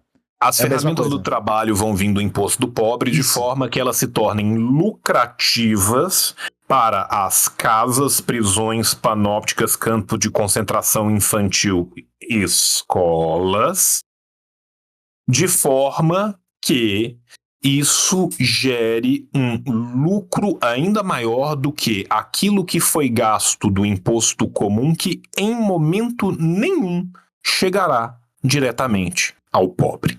Né? A gente tem que lembrar aqui que as taxas dos pobres, ela servia para absolutamente qualquer coisa, menos para os pobres. A ideia é que a taxa dos pobres pague os funcionários que lidam com os pobres, as coisas que são construídas para lidar com os pobres, leiam prisões, né, e os materiais usados para escravizar essas pessoas e forçarem elas a trabalhar dentro das referidas prisões. É para isso que serve a taxa dos pobres. Que alguma pessoa experiente e habilidosa na produção em particular, que deve ser julgada mais apropriada para colocar os pobres de cada centena no trabalho, seja apontada armazenista para aquela centena, que deve assim comprar a lã ou outro material necessário. Que este armazenista seja escolhido pelos guardiões dos pobres de cada centena, e estar sob a sua direção, e ter um salário conforme eles considerem que deve ser pago. O salário fica a seu critério. Pro rata com a libra. Que isso? Pro rata com a libra? Pro rata, né? Pro rata, o que é isso? Pro rata é uma proporção que ele vai fazer com a libra. Nossa, nunca tinha visto isso. Das taxas dos pobres de cada paróquia. E acima de tal salário, que ele também receba 2 shillings ingleses de libra anualmente para cada 20 shillings ingleses que sejam diminuídos da taxa dos pobres de qualquer paróquia, a partir do primeiro ano da sua gerência. Ou seja, o que vai acontecer? Ele vai receber algo a partir de uma porcentagem daquilo que for cobrado em taxa dos pobres, e acima de tanto que for cobrado de taxa dos pobres, ele recebe uma segunda porcentagem. De forma que o salário dessa pessoa seja arcado com a taxa dos pobres, para que não chegue taxa de pobre ao pobre. Sim. A este armazenista, um dos inspetores dos pobres de cada paróquia deve reparar tão frequente quanto houver ocasiões, para buscar para ele os materiais para o emprego dos pobres de cada paróquia, cujos materiais o referido inspetor deve distribuir aos professores das crianças de cada escola, e também aos outros pobres que necessitam de assistência da referida paróquia, a ser forjado por eles em casa na quantidade que ele ou o guardião da paróquia julgue razoável para cada um deles, respectivamente. A ser forjado por eles, quem? Pobres. Sim. Despachar em uma semana.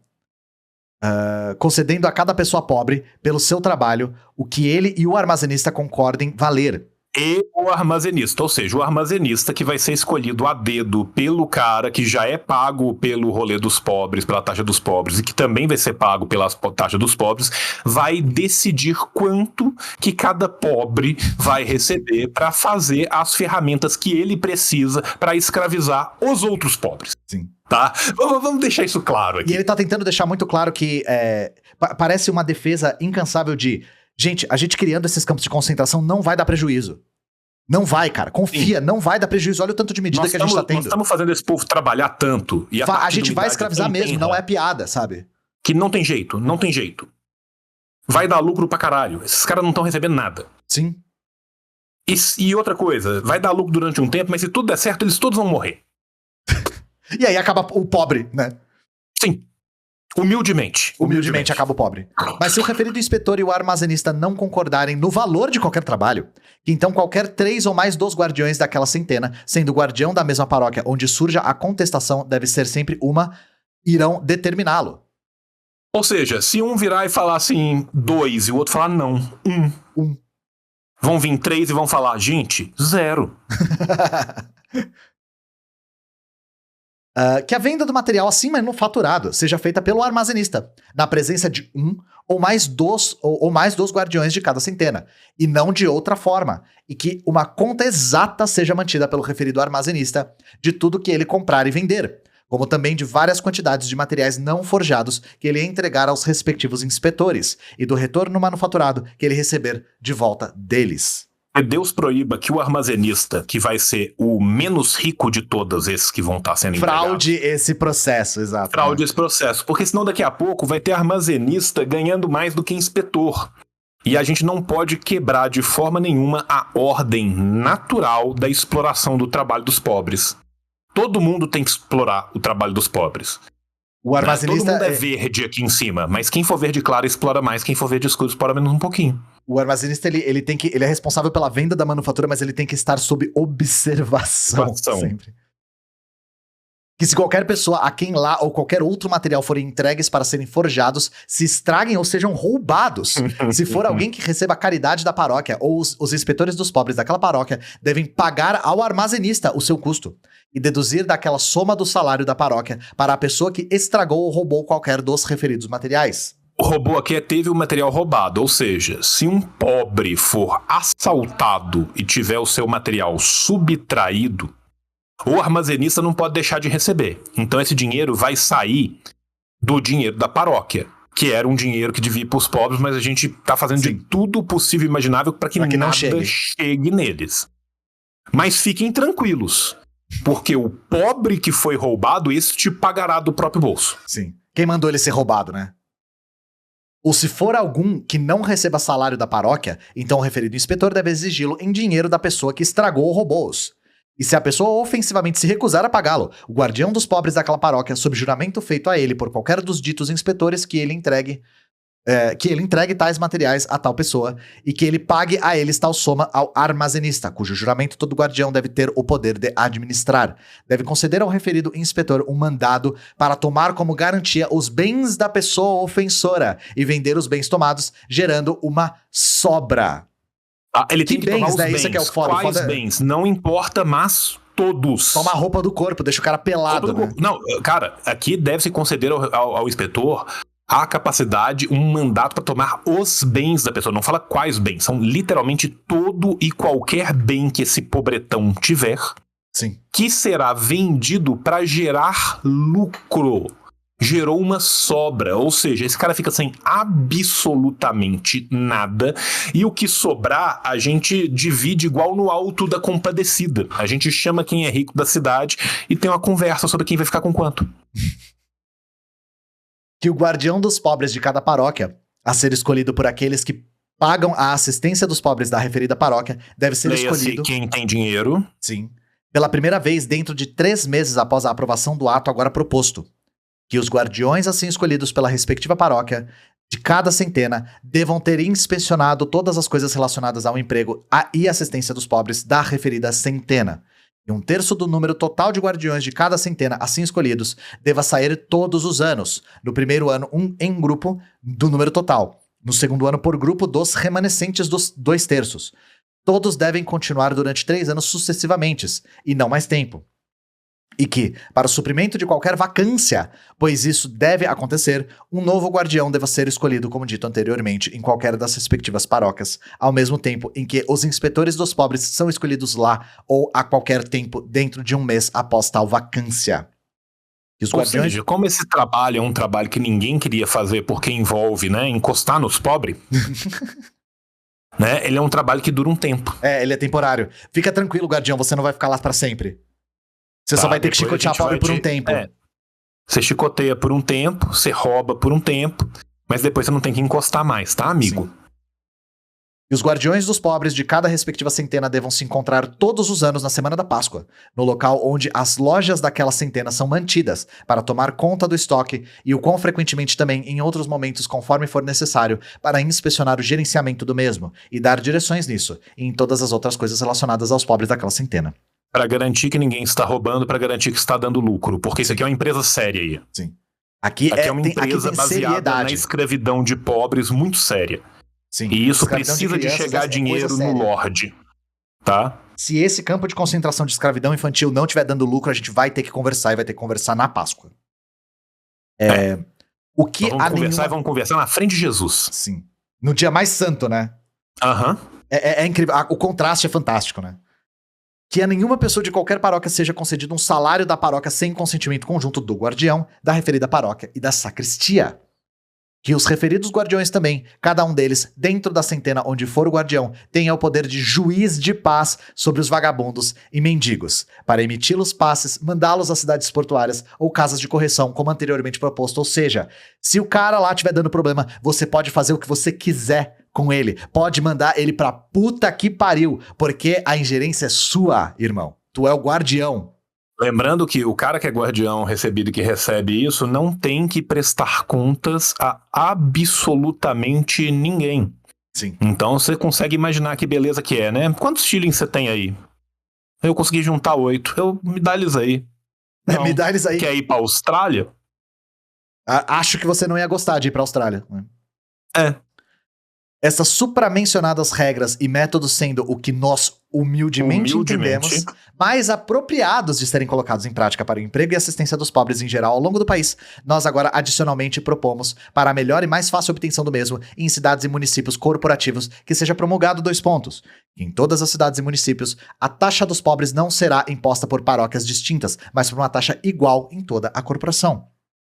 que em cada corporação existam 12 guardiões dos pobres, escolhidos pela referida corporação, onde 4 devem sair em grupo no final do primeiro ano. Outros 4 do remanescente número devem sair também em grupo no ano seguinte, e os 4 remanescentes do terceiro ano, e novos 4 escolhidos a cada ano no lugar daqueles que saírem, para manter o número de 12 completo e que ninguém continue acima de 3 anos consecutivos. De forma que ninguém tenha que trabalhar com os pobres tanto tempo, mas que todos possam roubar dos pobres. Sim, é o melhor dos dois mundos, né?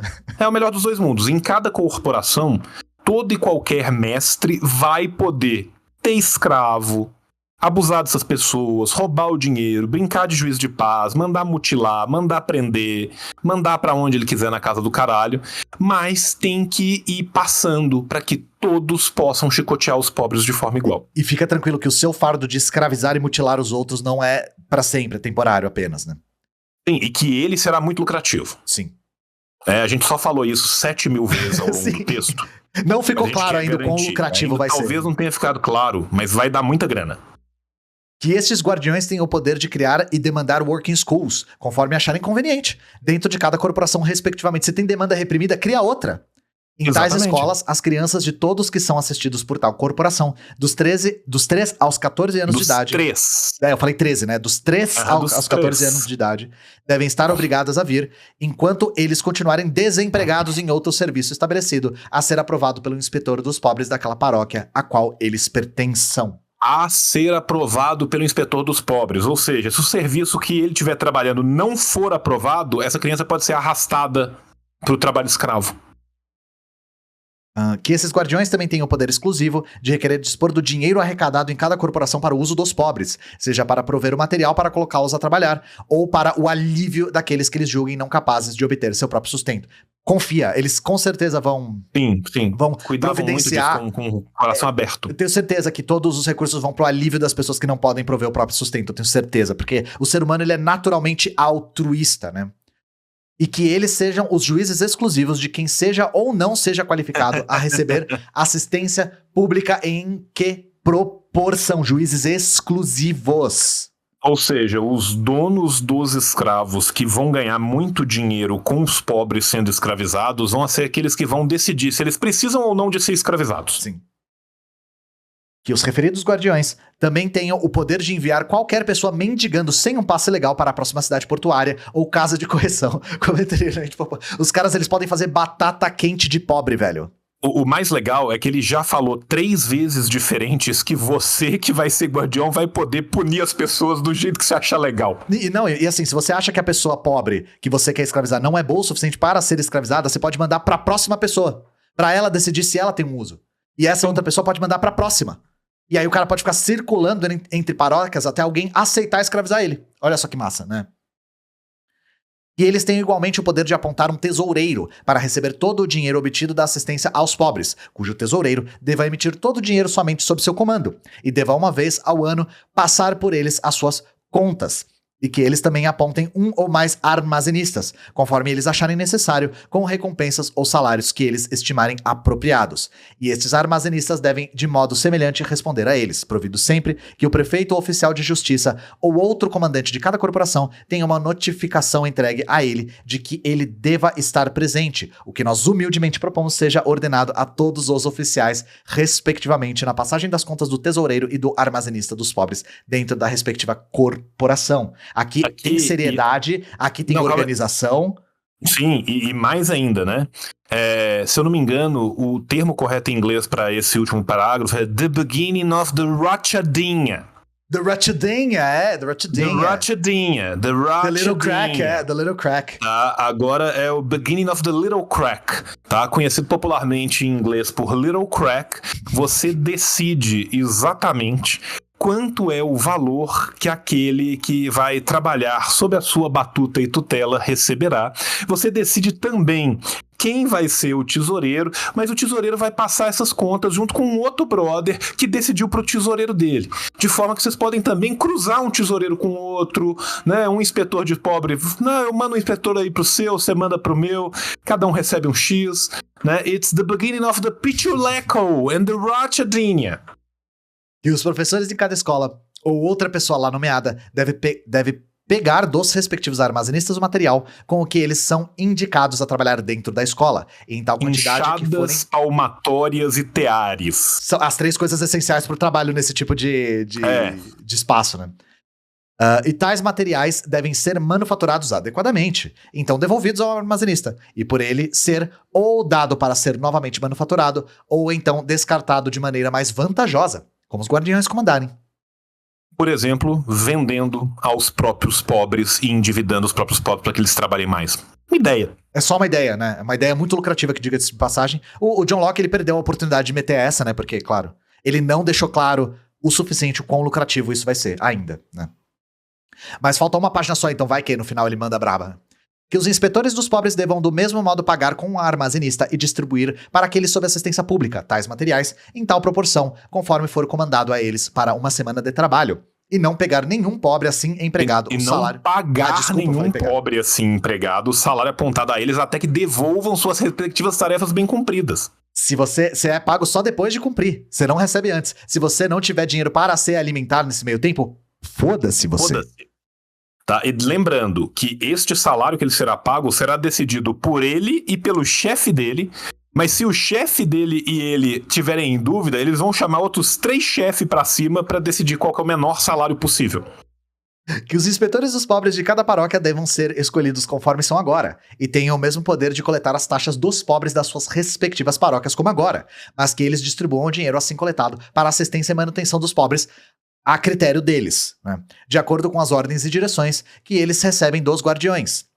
E que as contas dos inspetores dos pobres de cada paróquia, ao final do seu ano, deva ser demonstrada ante as pessoas que a paróquia aponte para inspecioná-las, que eles possam fazer observações nas referidas contas, ou exceções contra elas, conforme eles sejam responsáveis. E que então as referidas contas, com aquelas observações e exceções, sejam examinadas pelo tesoureiro e 2 dos guardiões, onde um será nomeado pelos guardiões e o outro pela paróquia, para não ter conflito de interesses. Olha só, tem organização aqui. Sim. E que as referidas contas passem pela concessão dos 3. Ou seja, tem que ter lucro pra todo mundo. Se não tiver lucro pra todo mundo, vamos brincar. Que os referidos guardiões devam ter poder de apontar um ou mais sacristães de mendigos, cujos sacristães devem ser autorizados e requeridos a confiscar qualquer estranho mendigando na rua, ou qualquer um da referida corporação mendigando, ou sem um distintivo apontado a ser usado, ou em horas não permitidas referidos pelos guardiões a mendigar, e trazer todas as pessoas ante qualquer um dos guardiões. Ou seja, pegar uma pessoa respirando na rua. Sim, se o cara estiver caminhando na rua, de qualquer forma, em qualquer momento, ele pode ser sequestrado por um maluco para ser levado para escravidão. Sim. E que, se qualquer dos sacristães negligenciar sua referida obrigação, e que estranhos ou outros mendigos não tendo o distintivo apontado em horas não permitidas, forem encontrados frequentando as ruas, o referido guardião, após reclamação então feita a eles, devem ter o poder e serem requeridos a punir o sacristão ofensor pela primeira falha, de acordo com a sua própria discrição, mas após uma segunda reclamação provada ante eles, que eles enviem o referido sacristão para a casa de correção. Ou, se forem um condado marítimo e o sacristão ofensor for um homem saudável e abaixo dos 50 anos de idade, para a próxima cidade portuária, a fim de colocá-lo a bordo de algum dos navios da Vossa Majestade, para lá servir por 3 anos, como proposto anteriormente. Bicho! Essa aqui. Cara, Meu isso. Deus, velho. Tá, os caras Caralho, podem colocar. velho. Os caras podem colocar, né, o cara que vai quebrar o joelho dos pobres de lado. Mas se esse cara não quebrar o joelho do pobre de lado, primeiro, na primeira ofensa, ele pode puni-lo como ele entender justo. Se ele virar e falar assim, pra mim a punição é furar o seu umbigo, amarrar uma corda no seu intestino e rodar ele na frente da cidade, show! Fica a seu critério, irmão. Fica a seu critério. Eu confio não, no teu quero senso de amputar justiça. as 2 pernas dele com um machado em brasas. Fique à vontade. Quem sou eu pra julgar, né? Quem sou eu Quem pra julgar? somos nós pra julgar? Então, assim, o cara, se ele negligenciar a função dele de escravizar pessoas que estão mendigando nas ruas, ele, por si só, pode ir para a Austrália ser escravizado. Sim, se o carrasco em algum momento chorar, o que suco ferve. É, ele não é um bom carrasco, né? que aqueles que não são capazes de trabalhar de jeito nenhum em corporações onde não haja hospitais para recebê-los, sejam alojados 3 ou 4 ou mais em um quarto. E ainda mais em uma casa, onde o fogo poderá servir e um atendente poderá manter muitos deles, com menor custo que quando eles moram sozinhos e dispersos. Ou seja, se a pessoa não pode trabalhar, vamos aporrinhar um cômodo com eles, porque a gente pode gastar a mesma quantidade de lenha para aquecer todo mundo. Assim, né? Aquela coisa, aquecer, sufocar, matar, a gente não sabe, né? Mas a gente pode colocar todos num quarto. Um quarto. 3 ou 4 ou mais. 3 ou então 4 você pode- ou mais, ou o que couber, né? É Ou carro que de couber. palhaço, foda-se, né? Coloca eles lá. Sacou? Então, assim, mete 18 pessoas que estão sem nenhum tipo de condição física de se locomover no mesmo quarto, acende um fogo e o resto é Deus. E o resto se segura na mão de quem? Do justo. E já que o comportamento e vontade dos pobres são mais bem conhecidos entre os seus vizinhos, e que eles podem ter a liberdade de declarar suas vontades e receber pedaços de pão e carne, ou outra caridade de pessoas bem intencionadas, que seja então permitido àqueles cujos nomes foram inseridos no livro dos pobres e que vistam os requeridos distintivos, pedir e receber caridade nas suas respectivas paróquias, em certos horários do dia, a serem marcados pelos guardiões. Mas se algum deles for encontrado mendigando em algum outro horário fora daquele permitido, caralho, tem horário pra mendigar, bicho! Tem horário pra mendigar no bairro pobre, né? Sim. Vamos lembrar. Os pobres lugar e são hora. conhecidos pelos seus vizinhos. Quem são os vizinhos dos pobres? Outros pobres ligeiramente menos pobres nesse momento agora, que poderão ser os próximos pobres da semana que vem. Tá? Essas pessoas precisam de ter o quê? Precisam de ter um livro aonde eles sejam marcados como pobres e precisam usar um distintivo, uma letra escarlate para que todos saibam que eles sejam pobres. Eles vão ser confinados a pedir para outros pobres ligeiramente menos pobres no horário estabelecido e se não rolar isso, o que suco ferve. Sim. Mas lê porque vai ficar bom. Mas se algum deles for encontrado mendigando em algum outro horário fora daqueles permitidos, ou fora das suas respectivas paróquias, apesar de dentro da mesma corporação, devam ser imediatamente enviados, se eles tiverem menos de 14 anos de idade, para a working school, para serem chicoteados. E se eles tiverem mais de 14 anos, para a casa de correção. Casa de correção, né? E para a casa de correção. Para permanecerem lá por 6 semanas. E quanto tempo faltar até o próximo trimestre, depois que as referidas 6 semanas tiverem terminado. Ou seja, se for primeiro dia de um trimestre que virou, ele fica 3 meses. Sim. Que se alguma pessoa morrer por falta de devido auxílio em qualquer paróquia onde ela deva ser auxiliada, a referida paróquia seja multada de acordo com as circunstâncias do fato e da gravidade do crime. Porque eles estão muito preocupados com os pobres. Sim. O importante é deixar ele vivo o máximo possível, porque morto não trabalha. Né? Que cada mestre dos navios do rei esteja sujeito a receber sem dinheiro, uma vez ao ano, se oferecido a ele pelo prefeito ou outro oficial de qualquer lugar dentro dos limites do porto onde seu navio esteja, um menino saudável, acima de 13 anos de idade, que deverá ser seu aprendiz por 9 anos. Eu quero aqui deixar meus agradecimentos pro João, porque, francamente... Você tinha noção do que era Loki, cara? Não tinha. Não. Tá. Não. Quem aí no chat tinha noção do que era Loki? Porque o streamer aqui não tinha noção do que era Loki, né? Por isso que a gente tem o privilégio de ter o João Carvalho como este repertório infindável do Gimo Abissal, né? Que a gente tem aqui para providenciar para vocês. Espero que vocês tenham gostado da leitura integral de um texto do pai dos liberais, né, do grande fundador do pensamento liberal, e que todas as vezes que algum liberal citar John Locke falando sobre como ele tinha um pensamento arrojado e muito fundamental para a nossa organização social, saibam que eles têm absoluta razão, porque a nossa sociedade tem os mesmos problemas que ele pintou, só que a única coisa que ele fez foi ter menos pudor. O resto tá tudo lá. É um negócio de louco, né, cara? É um negócio de louco ver o que é o John Locke. Lembrando que esse era o cara né, que teve as fortunas que ele teve durante a vida dele baseadas em ações de companhia de escravidão, né? No começo aqui eu tive o desprazer de ler para vocês, né, o que ele pensava de verdade sobre os povos originários, sobre a questão da escravidão, qual que era o conceito de propriedade dele. E agora vocês viram o que ele pensava sobre os pobres que habitavam o seu próprio país. Acho que foi um sucesso. A gente está aqui conseguindo mostrar muito bem quem são, na verdade, essas pessoas. Nós vamos, de tempos em tempos, a gente promete que a gente faz um Classics, porque acreditem em mim, gente, de onde veio esse tem coisa muito pior. Nós temos uns Alexis de Tocqueville aí pra ler, nós temos uns Stuart Mill aí pra ler, tem muita coisa boa. Tem Bentham, tem muita coisa boa. Agora tem Malthus, tem Bentham, tem muita coisa. O próprio Malthus eu nunca li, o Malthus é uma boa, inclusive, né? Mas é isso, o tio, ele tem que se retirar agora e eu vou junto com ele. E é isso, gente, muito obrigado aí por participarem do primeiro episódio do Pororoca Classics. Porque haverão mais textos. Classics, E quem não pegou o texto, né? Esse texto se chama Alguns Problemas Referentes à Educação do Pobre, tá? Foram alguns, né? Não foram todos, 1697. Mas foram alguns. É isso, gente. Um beijão pra vocês e até a próxima. Tchau, tchau!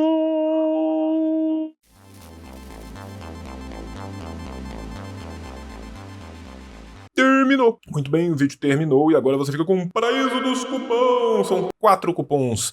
Tem da Boitempo, assim disse o João, 20. Tem do Lava Palavra, assim disse o João, 15. Tem da Revolustora, assim disse o João, 20. E tem das Ciências Revolucionárias, assim disse João. Tá tudo aí na descrição. Não esqueça de assinar este canal, de curtir, de comentar. Comenta qualquer coisa, gente. Pelo amor de Deus, ajuda a gente a espalhar a palavra deliciosa do comunismo. E na terça-feira a gente volta de novo. Beijo no seu coração. Tchau, tchau. Tchau, acabou. O capitalismo falhou, falha e falhará em cada uma das sociedades aonde